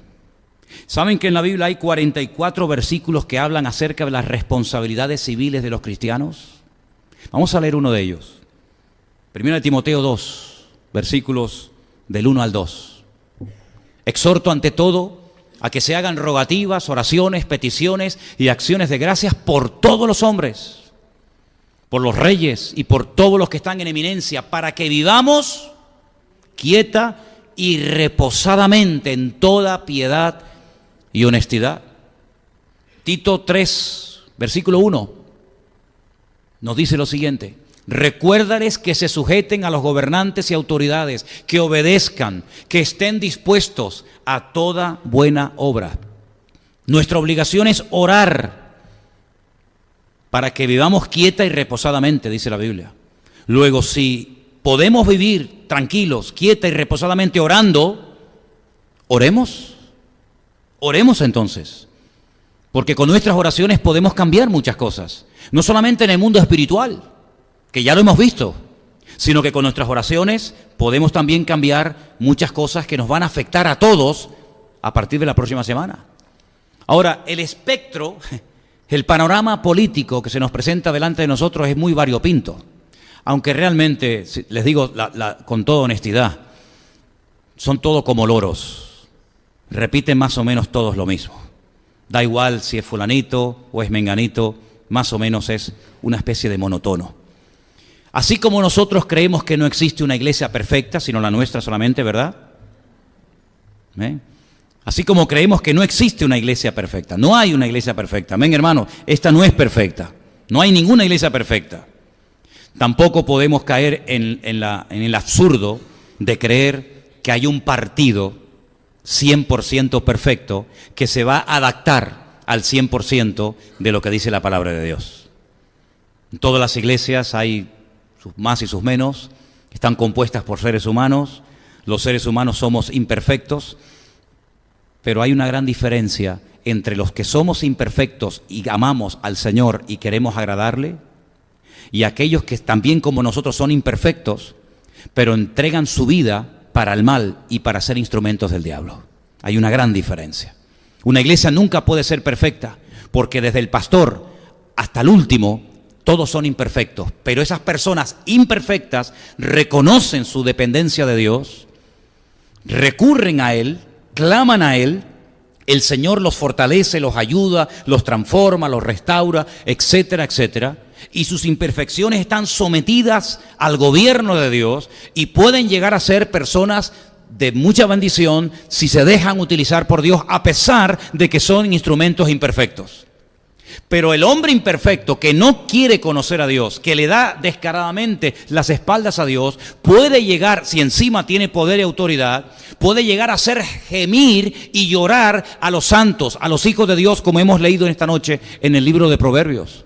Así que todos somos imperfectos, las iglesias son imperfectas, todos son imperfectos, los partidos también son imperfectos, porque están compuestos por seres imperfectos, pero dentro de la gran imperfección de la raza humana hay diferencias, por supuesto que las hay. Yo jamás en mi vida, y ahora hablo a título personal, jamás en mi vida yo daré mi voto ni mi apoyo a un partido que apoya el aborto. Jamás. Jamás en mi vida, porque cada aborto que se celebre y se realice en este país se hará con mi voto y con mi consentimiento. Y mi conciencia me impide apoyar a un partido que apoya el aborto. Y además, hermanos, Europa está envejeciendo a pasos agigantados. La despoblación de los pueblos en España, de la España rural, prácticamente ha casi desaparecido. Hay pueblos donde hay 2, 3, 4, 5 habitantes y pueblos que ya han desaparecido y están totalmente vacíos. Y conocemos algunos de ellos, por Galicia, por Castilla-La Mancha, etcétera, etcétera. Luego es un disparate que en España, en vez de ayudar a tener hijos, se ayuda a no tenerlos. Y a los que lo tienen, a que los aborten y terminen en el cubo de la basura. La Biblia dice que tener hijos es una bendición que viene de parte de Dios. Y el aborto es un asesinato. El aborto es un crimen. Es haciendo un mal uso de tu derecho, entre comillas, quitarte de encima lo que te estorba, lo que te molesta y tirarlo al cubo de la basura. Ese cuerpecito de ese futuro médico, abogado, arquitecto, predicador, pastor, etcétera, ese cuerpecito es sinónimo de que Dios es el dador de la vida. Y Dios es el que da la vida y el que la quita. Y cuando una persona tiene más facilidades para abortar que para parir y criar a sus hijos, eso es un disparate. Y yo nunca en mi vida apoyaré a un partido que apoye la muerte de los niños pequeños. Me da igual si tienen 13 días, 15 días, 6 meses, 1 año o 9 meses, me da exactamente igual. Dentro de todo el espectro político hay partidos que apoyan los matrimonios de homosexuales. Y si yo doy mi voto a un partido que apoya el matrimonio, que no es matrimonio de homosexuales o de lesbianas, cada acto de esos que se realice se hará con el voto que yo en su momento le di. Por lo tanto, creo que lo importante es, dentro de lo que se nos ofrece, dentro de lo que hay, buscar lo que más se ajusta, lo que más se asemeja, lo que más respeta los mínimos de valores y de principios fundamentales, como por ejemplo el principio de la vida. Yo quiero apoyar a un partido que defienda la vida y no la muerte. Y yo quiero apoyar a un partido que nos defienda a nosotros y no tanto a los que saltan una valla insultando, gritando, maldiciendo a las autoridades, como por ejemplo la policía, y yo doy muchas gracias a Dios por la policía, porque cuando hemos tenido algún problema, entre comillas, con alguna persona que ha venido al culto a perturbar, ¿a quién hemos recurrido? ¿A quién hemos llamado? A la policía. Y la policía ha venido y ha ayudado a solucionar el problema que no teníamos por qué solucionarlo nosotros, pero gracias a las autoridades puestas por Dios, han solucionado el problema. Y no es la primera vez ni la última que cuando veo a policías, yo me acerco a ellos y les digo, soy fulanito Betal, pastor del Centro Evangélico Vida Nueva de la calle Garcilaso La Vega número 13, le doy las gracias por el trabajo que estáis haciendo. Estamos orgullosos de ustedes. Y no me avergüenza al decirlo, sino todo lo contrario. ¿Qué quieren que les diga? Y yo quiero sinceramente que todos y cada uno de nosotros afinemos nuestra conciencia, porque el domingo millones de personas iremos a votar. Y en conciencia tenemos que decir, Señor, yo voy a apoyar lo antibíblico, yo voy a apoyar lo que se ríe y se mofa de ti, yo voy a apoyar personas que apoyan la muerte en vez de la vida. Todas esas cosas tenemos que ponerlas delante de Dios y orar y decir, Señor, ayúdanos a no equivocarnos, a no apoyar lo incorrecto, a no apoyar lo que no es bíblico. Miren, Juan el Bautista podía haberse callado la boca.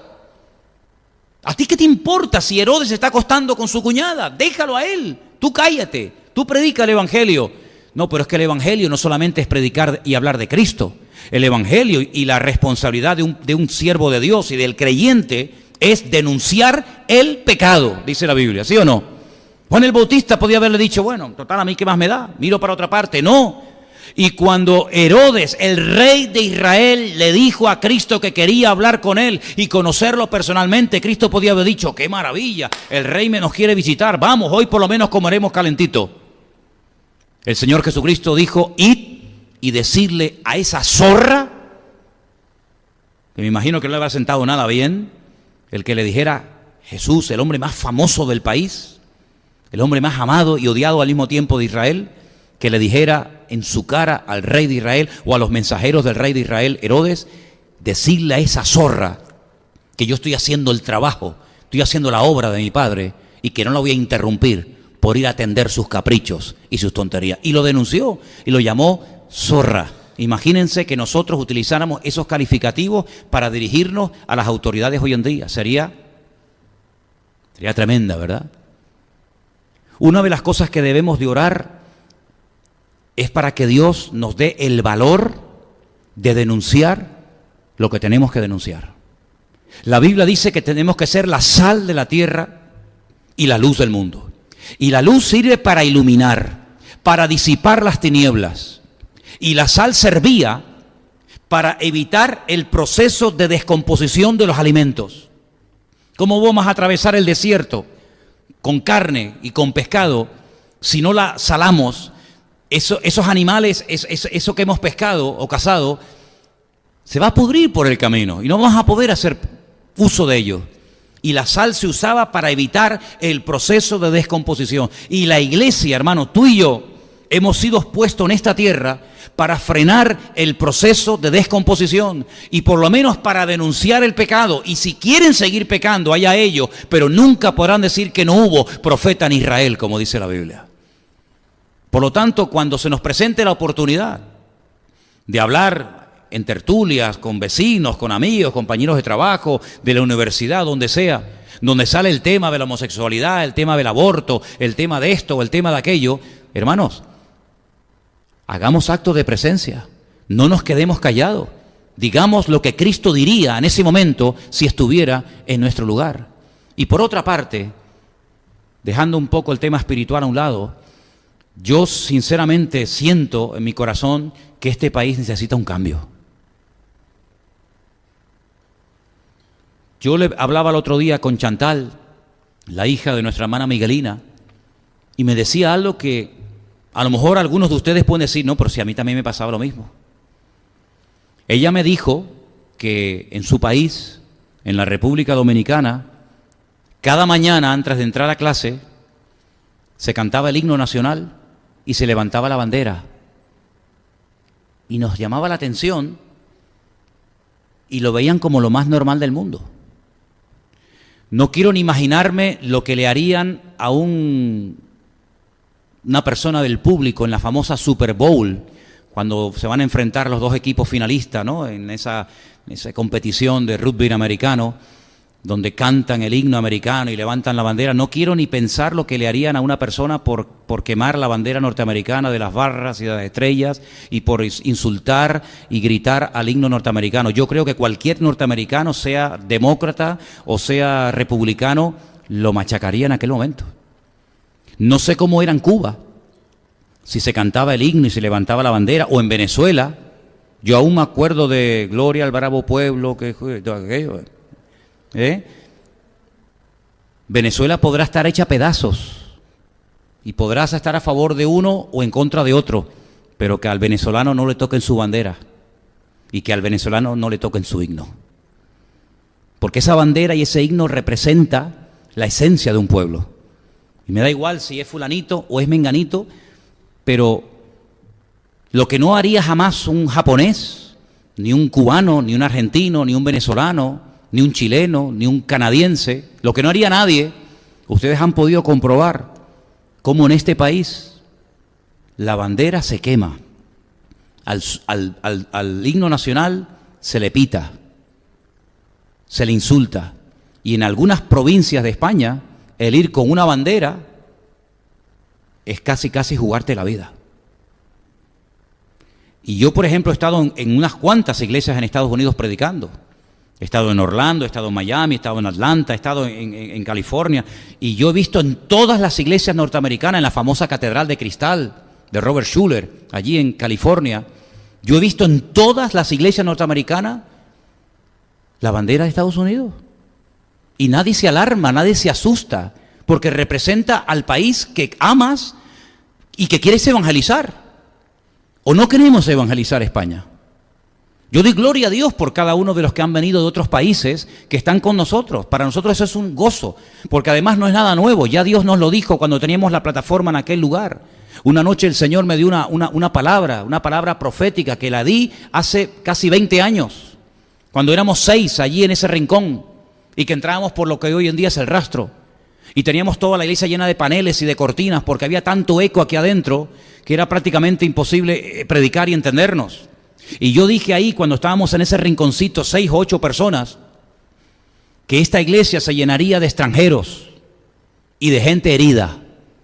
Y en aquel momento no había nadie que entrara dentro de esa clasificación. Y el Señor comenzó a sorprendernos. Incluso llegamos a tener en el Puerto de la Cruz la Fiesta de las Naciones, donde vino Antena 3 y donde vinieron las radios y donde vinieron las televisiones en el Día de las Naciones, porque llegamos a tener un montón de hermanos de diferentes países entre nosotros. Y para nosotros es un privilegio el tener hermanos de Colombia, de Venezuela, de Argentina, chileno, cubano, etcétera. Es un gozo. Pero seamos sinceros, lo que nosotros debemos de orar y pedirle al Señor es que se convierta gente de aquí. Porque la mayoría del latino que viene ya viene evangelizado o convertido y busca solo la iglesia. Y no es tan complicado que hermanos latinos como ustedes vengan a esta congregación o a otra. Pero lo que es complicado y lo que debe ser nuestra meta es orar para que se conviertan canarios. Y se convierta el de la tienda y el del supermercado y el de la ferretería y el vecino de arriba. Y debemos de orar para que se convierta gente de aquí. Amén, hermanos. Pero ¿cómo los vamos a alcanzar si no los amas? ¿Cómo vas a evangelizar a una persona de un país del cual estás todo el día hablando basura y quejándote por todo lo que hace y por todo lo que es? España tiene muchos defectos, no nos cabe la menor duda. A mí me han operado 4 veces. 4 veces he estado en la mesa de un quirófano y yo no he pagado ni un centavo. Me operé en Sevilla, me operé en Burgos y me operé 2 veces en Tenerife. Y yo doy gracias a Dios, porque yo no tuve que llevarme las sábanas, ni las toallas, ni las curitas, las tiritas, ni me tuve que llevar nada. Y yo doy gracias a Dios porque a mí me atendieron. Y doy gracias a Dios que Elena ha parido 2 veces y las 2 veces nos han atendido sin ningún problema. ¿Que hay una lista de espera? Claro, faltaría más. Faltaría más que no haya una lista de espera. Pero en Estados Unidos, si no tienes un seguro privado, te mueres como un perro. Y si el seguro que tienes contratado no cubre toda la asistencia sanitaria, te cogen y te ponen en la puerta de la calle. Porque alguien me dijo en Estados Unidos que lo más caro en Estados Unidos es nacer y morir. Ay, amigo, y aquí, gracias al Señor, nuestra seguridad social, vamos a decir que es gratis, ¿no? Aunque la pagamos entre todos. Yo uso un spray cuando me dan ataques de asma que vale 75 euros. Y cuando lo voy a pagar, creo que me cobran 50 céntimos o algo así. Para mí eso es un privilegio. Si yo tuviera que comprar ese spray cada vez que me da un ataque de asma, imagínense ustedes. Gracias a Dios que me dan, como dicen aquello, de Pascuas a Ramos, ¿no? Pero yo doy gloria a Dios por eso. Y yo doy gloria a Dios de que nosotros hemos podido estar en este local 18 años y nunca se ha metido nadie con nosotros. Y podemos predicar con total libertad y salir a la plaza de la esquina a repartir folletos. Y ¿saben qué? Una noche estábamos Anderson y yo hablando en la puerta de la iglesia y pasó una pareja de venezolanos recién llegados. Y eran como las 11 y pico de la noche, estaban todo el rato mirando para todos lados. Y Anderson le dijo, miren, escuchen una cosa, relájense. Dice, no, es que mira, digo, relájense. Aquí no va a pasar nada. Aquí no va a pasar nada. Y nunca me olvidaré cuando fui a buscar a unos hermanos que vivieron con nosotros en casa un tiempo, unos hermanos de Argentina, que cuando entré con el coche a la puerta de la iglesia, él se bajó corriendo y empezó a cerrar toda la puerta y le digo, oye, ¿qué te pasa? Dice, no, es que se nos pueden colar. Digo, ¿quién? Las ratas, las cucarachas, lo único.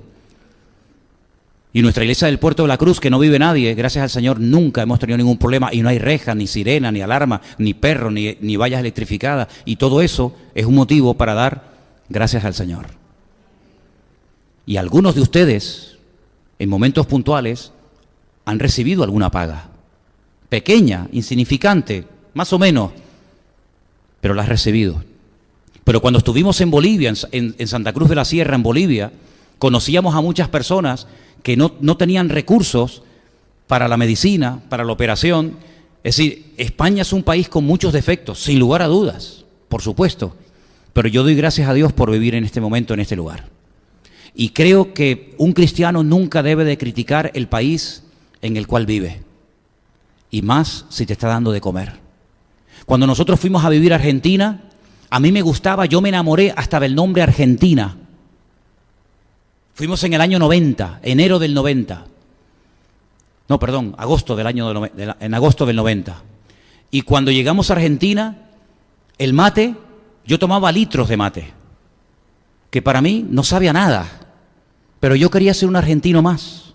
Y nos invitaban a las 11:30 de la noche los argentinos a hacer un asado y decíamos, pero ¿cómo no vamos a comer un atracón de carne a las 11:30 de la noche? Pero era la costumbre, porque los argentinos, yo siempre he dicho que no duermen. Los argentinos no duermen, los argentinos duermen media hora y al día siguiente se levanta y va a trabajar. Y nos gustaba todo de Argentina, todo. La carne, el folclore, la comida, la gente, el acento, todo nos gustaba. Y pudimos viajar por Catamarca, por La Rioja, por Mendoza, por Bariloche, por Buenos Aires, por Córdoba, y todo nos gustaba. Y jamás en mi vida se me puede decir que cuestioné o critiqué a los argentinos. Y además, para más inri, hasta mi yerno es argentino. De lo cual estoy muy contento. Porque mi hija pequeñita, que fue argentina, que años más tarde se enamoró de un argentino, tiene narices, ¿eh? Es que se cierra el círculo, ¿verdad? Y cuando estábamos allí nos llamaba la atención que los argentinos presumían del clima que tenían o que tienen. Y se nos acercaban y nos decían, aquí, nosotros, esto es lo mejor del mundo. Aquí tenemos los 4 climas. Tenemos primavera, tenemos verano, otoño, invierno. Y nos echábamos a reír, porque decíamos, nosotros vivimos en una isla así que ni se ve en el mapa, y tenemos en el mismo día los 4 climas.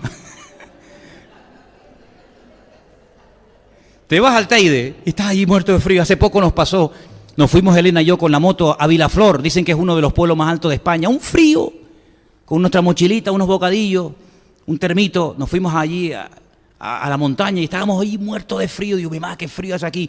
Bajamos, nos fuimos a Bades y vimos a todo el mundo bañándose en la playa.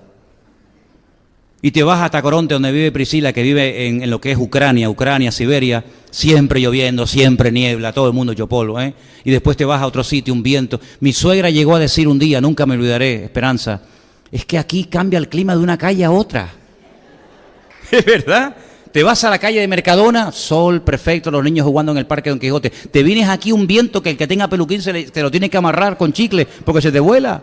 Estás en la acera de enfrente y Dios, qué calor. Estás para acá, uy, qué frío, no hace un frío más cosa. Y aquel me hablaba de los 4 climas, digo, pues si esto es nada y aquí tenemos los 4 climas. Como se come aquí, no se come. Presumían de todo, presumían del clima, presumían de la comida. Y nosotros, hermanos, todo lo cuestionamos, todo lo criticamos. Qué diferentes somos, ¿verdad? ¿Cuándo vamos a comenzar a darle gracias a Dios por vivir en un lugar donde hay algo que no se puede comprar con dinero y es tranquilidad? Gloria a Dios, vivir con tranquilidad, ¿verdad? El poder estar aquí en la iglesia sin miedo a que te asalten, que la pistola, hermano, eso es una bendición de Dios, ¿verdad?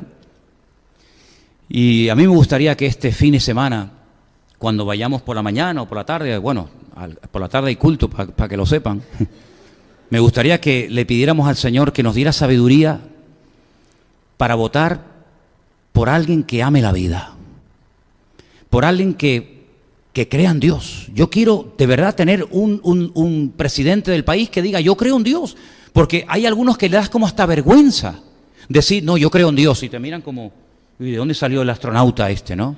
El extraterrestre. No es ningún delito creer en Dios, al contrario, es un privilegio el poder decir, yo tengo fe, y llevo a mis hijos a una iglesia donde le enseñan principios, y respeto, y educación, y lo llevo a la escuela dominical, y que no nos vean como bichos raros, y que cuando hablemos de matrimonio, pues que sea algo normal, porque el matrimonio es algo normal y no es algo anormal, amén, hermanos. Así que me gustaría que en esta tarde oráramos al Señor, porque yo creo que ha llegado el momento de ser valientes, ¿sabes? No sé si ustedes se han dado cuenta, pero tú puedes, por ejemplo, hablar de lo que quieras en este país, de lo que quieras. Pero en el momento en el que te salgas de la línea que ellos han establecido, automáticamente, amigo, eres hombre muerto, ¿verdad?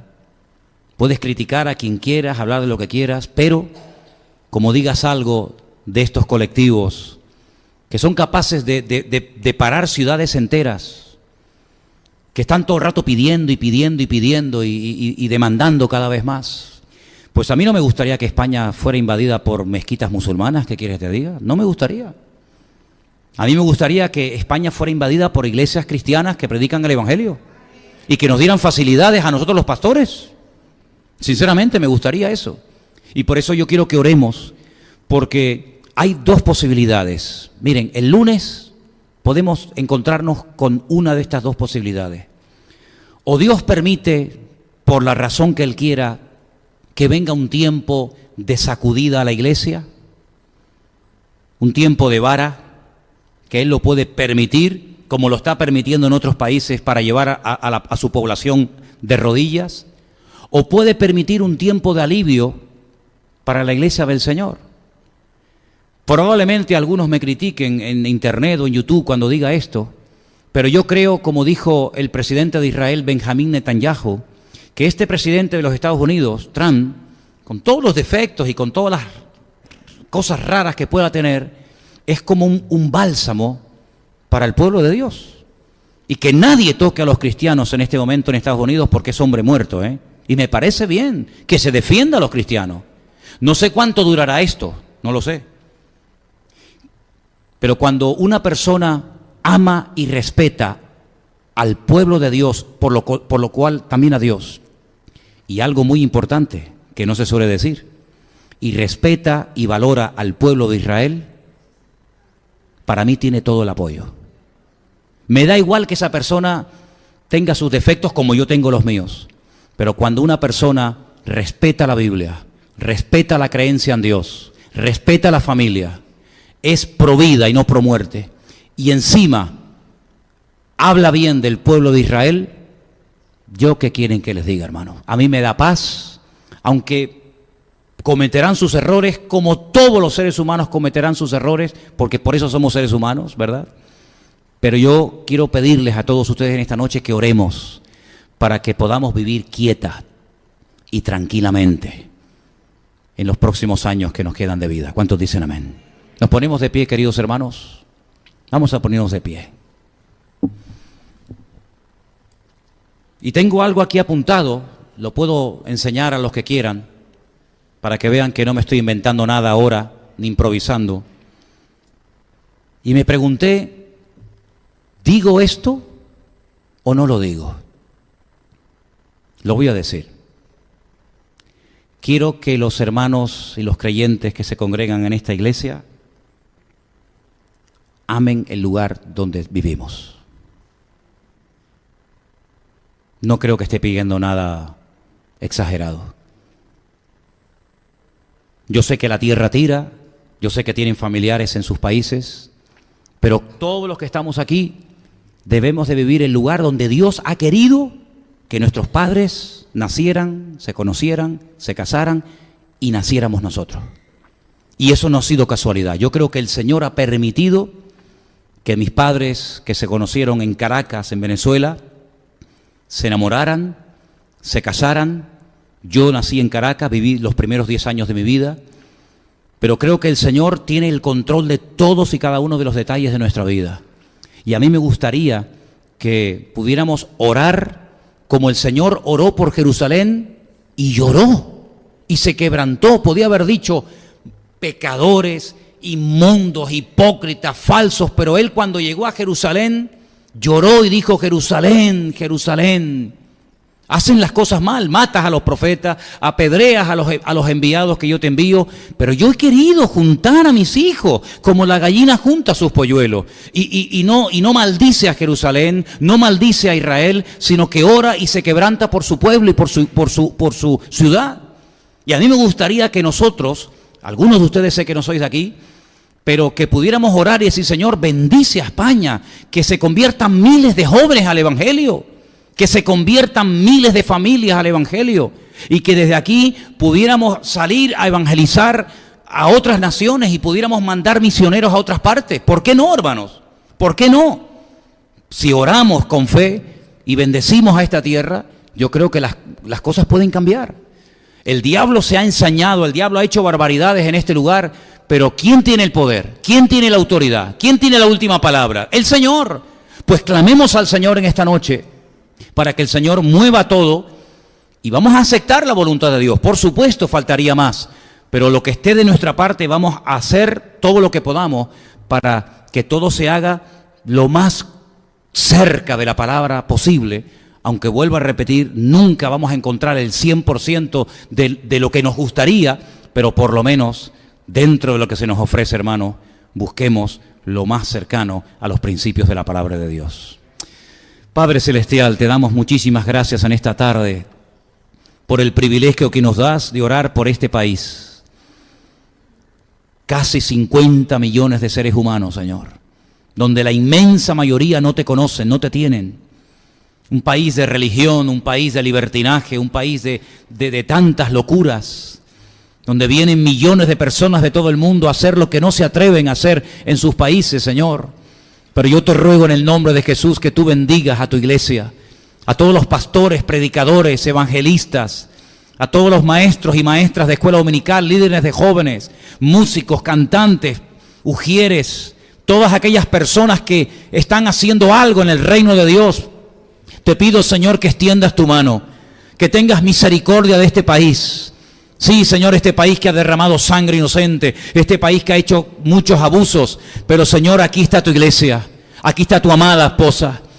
Señor, y así como tú no quisiste destruir a Sodoma y Gomorra mientras estuviera tu siervo Lot y su familia allí, yo te pido que tengas misericordia y mires, Señor, los que somos, y mires que aunque somos un pequeño rebaño, aunque somos pequeños en número, yo te pido que tengas misericordia de este país, de estas islas, Señor, y que el próximo domingo, cuando vayan a votar millones y millones de españoles, lo hagan, Señor, en conciencia, sabiendo que queremos que en este país siga habiendo esta tranquilidad, siga habiendo esta libertad y siga, Señor, el privilegio de poder vivir unos con otros. que no se rompa este país, Señor, que no se divida España, que no haya más abortos, que no haya, Señor, más muertes de mujeres inocentes, que no haya más niños muertos por sus padres. Señor, oramos porque tú puedes cambiar las cosas, tú puedes poner amor donde hay odio. Tú puedes sanar heridas, Señor. Tú puedes hacer que catalanes, madrileños, andaluces, vascos, gallegos se amen, se respeten y oremos juntos para que la obra de Dios avance. Porque al fin y al cabo nuestro objetivo no es levantar una bandera en contra de otra, no es mofarnos ni reírnos del otro, es orar para que el Evangelio corra y la obra de Dios se levante en pie de guerra y el fuego del Evangelio corra hasta el último rincón de esta tierra. Padre, aviva tu obra, que todos los creyentes que te amamos, que leemos tu palabra, que escudriñamos a diario las Sagradas Escrituras, vayamos el domingo a votar, Señor, sabiendo que en este lugar es donde tú de momento nos has puesto. Y es aquí donde tenemos que marcar una diferencia, y es aquí donde nuestra vida tiene que ser efectiva. No es el tiempo ahora de otro lugar, es el tiempo aquí y ahora. Señor, algunos hemos nacido fuera de este país, pero es aquí donde tú nos tienes ahora. Y por este país oramos y pedimos que hagas algo que deje a todo el mundo con la boca abierta. Señor, recuerdo cuando orábamos para que ETA dejara de matar, Señor, y vimos cómo la ETA se disolvió y cómo los asesinatos se terminaron. Y Señor, ahora oramos para que venga el respeto a los padres, para que tú vuelvas el corazón de los padres hacia los hijos y el de los hijos hacia los padres, como dice tu palabra, que tú lo harías antes de tu venida. Ruego, Señor, para que haya familias unidas y restauradas, para que el odio de los padres o de los hijos hacia los padres o hacia las autoridades se vaya y podamos, Señor, vivir como tu palabra me dice, quieta y reposadamente. Oro, Señor, para que le des sabiduría a los gobernantes. Oro, Señor, por las Fuerzas Armadas. Oro por el Rey de España. Oro por el futuro presidente de esta nación. Señor, en el nombre de Jesús, que se deje asesorar, que se rodee de gente sabia, de gente que ame tu palabra, de gente que predique el Evangelio sin cortapisas, sin miedo, sin temor. Señor, en el nombre de Jesús, queremos que evites, queremos que impidas al diablo que siga reinando y campando a sus anchas. Reprendemos todo espíritu territorial, todo espíritu inmundo, toda potestad diabólica que quiere romper, que quiere matar, que quiere destruir. Señor, trae una revolución, trae un avivamiento a España, Señor. Despierta a España en el nombre de Jesús, que se pueda levantar y caminar en victoria, en santidad. Señor, que reconozca que solamente Cristo, que solamente la palabra de Dios puede traer libertad a los oprimidos y vista a los ciegos. Señor, aviva tu obra, aviva las iglesias en Canarias, aviva tu obra en Cataluña, aviva tu obra en toda la península, entre las Islas Baleares, en Ceuta y Melilla. Aviva tu obra, Señor, en el nombre de Jesús. Levanta jóvenes llenos de pasión y de fuego por las almas perdidas. Aviva las obras, Señor, en los seminarios, en los centros de rehabilitación, las radios, las emisoras cristianas que difunden tu palabra de noche y de día, 24 horas al día. Aviva tu obra, Señor, y pon amor y pasión por las ciudades donde vivimos. Que los veamos como ovejas sin pastor, que los veamos, Señor, como gente necesitada, perdida y descarriada, pero que a través del buen pastor de las ovejas te conocerán a ti, Señor. Y gracias, porque yo sé que en esta congregación hay personas que están orando por este país, que están orando para que las cosas cambien, y oramos con fe. No nos vamos a resignar, no nos vamos a acomodar, sino vamos a levantarnos en pie de guerra y denunciar el pecado, el aborto, la homosexualidad, la muerte. Reprendemos toda obra de muerte que el diablo ha querido infiltrar en los colegios, en los niños, en las universidades. Pido, Señor, para que las familias se unen y vuelva ese respeto, Señor, que hace años había y que se ha perdido. Te ruego en el nombre de Jesús que nos ayudes a vivir sabiamente con los inconversos, hablarles de ti, no tener ningún temor. Y pedimos, Señor, que tú bendigas el futuro y el destino de este país. Te damos gracias, Padre. Te damos gracias por ponernos en estos tiempos donde vamos a ver tu gloria. Porque tu palabra lo promete, que mandarías tiempo de hambre, de palabra, sed de palabra de Dios. Y eso lo queremos ver en este país. Y que el fuego que comenzó en la época de la Edad Media vuelva otra vez a encenderse. Que la sangre de los mártires que fue derramada por amor al Evangelio, Señor, dé fruto a 100 por 1. Y donde los quemaron y los torturaron, se levanten iglesias poderosas y pastores y predicadores ungidos con el poder del Espíritu Santo de Dios. Y que veamos tu gloria como nunca antes la habíamos visto. Lo creemos y lo confesamos con fe en esta noche, en el nombre sobre todo del Señor Jesucristo. Amén, y amén, y amén. A ti la gloria y la honra, mi Señor. Aleluya. Aleluya. Gloria a Dios.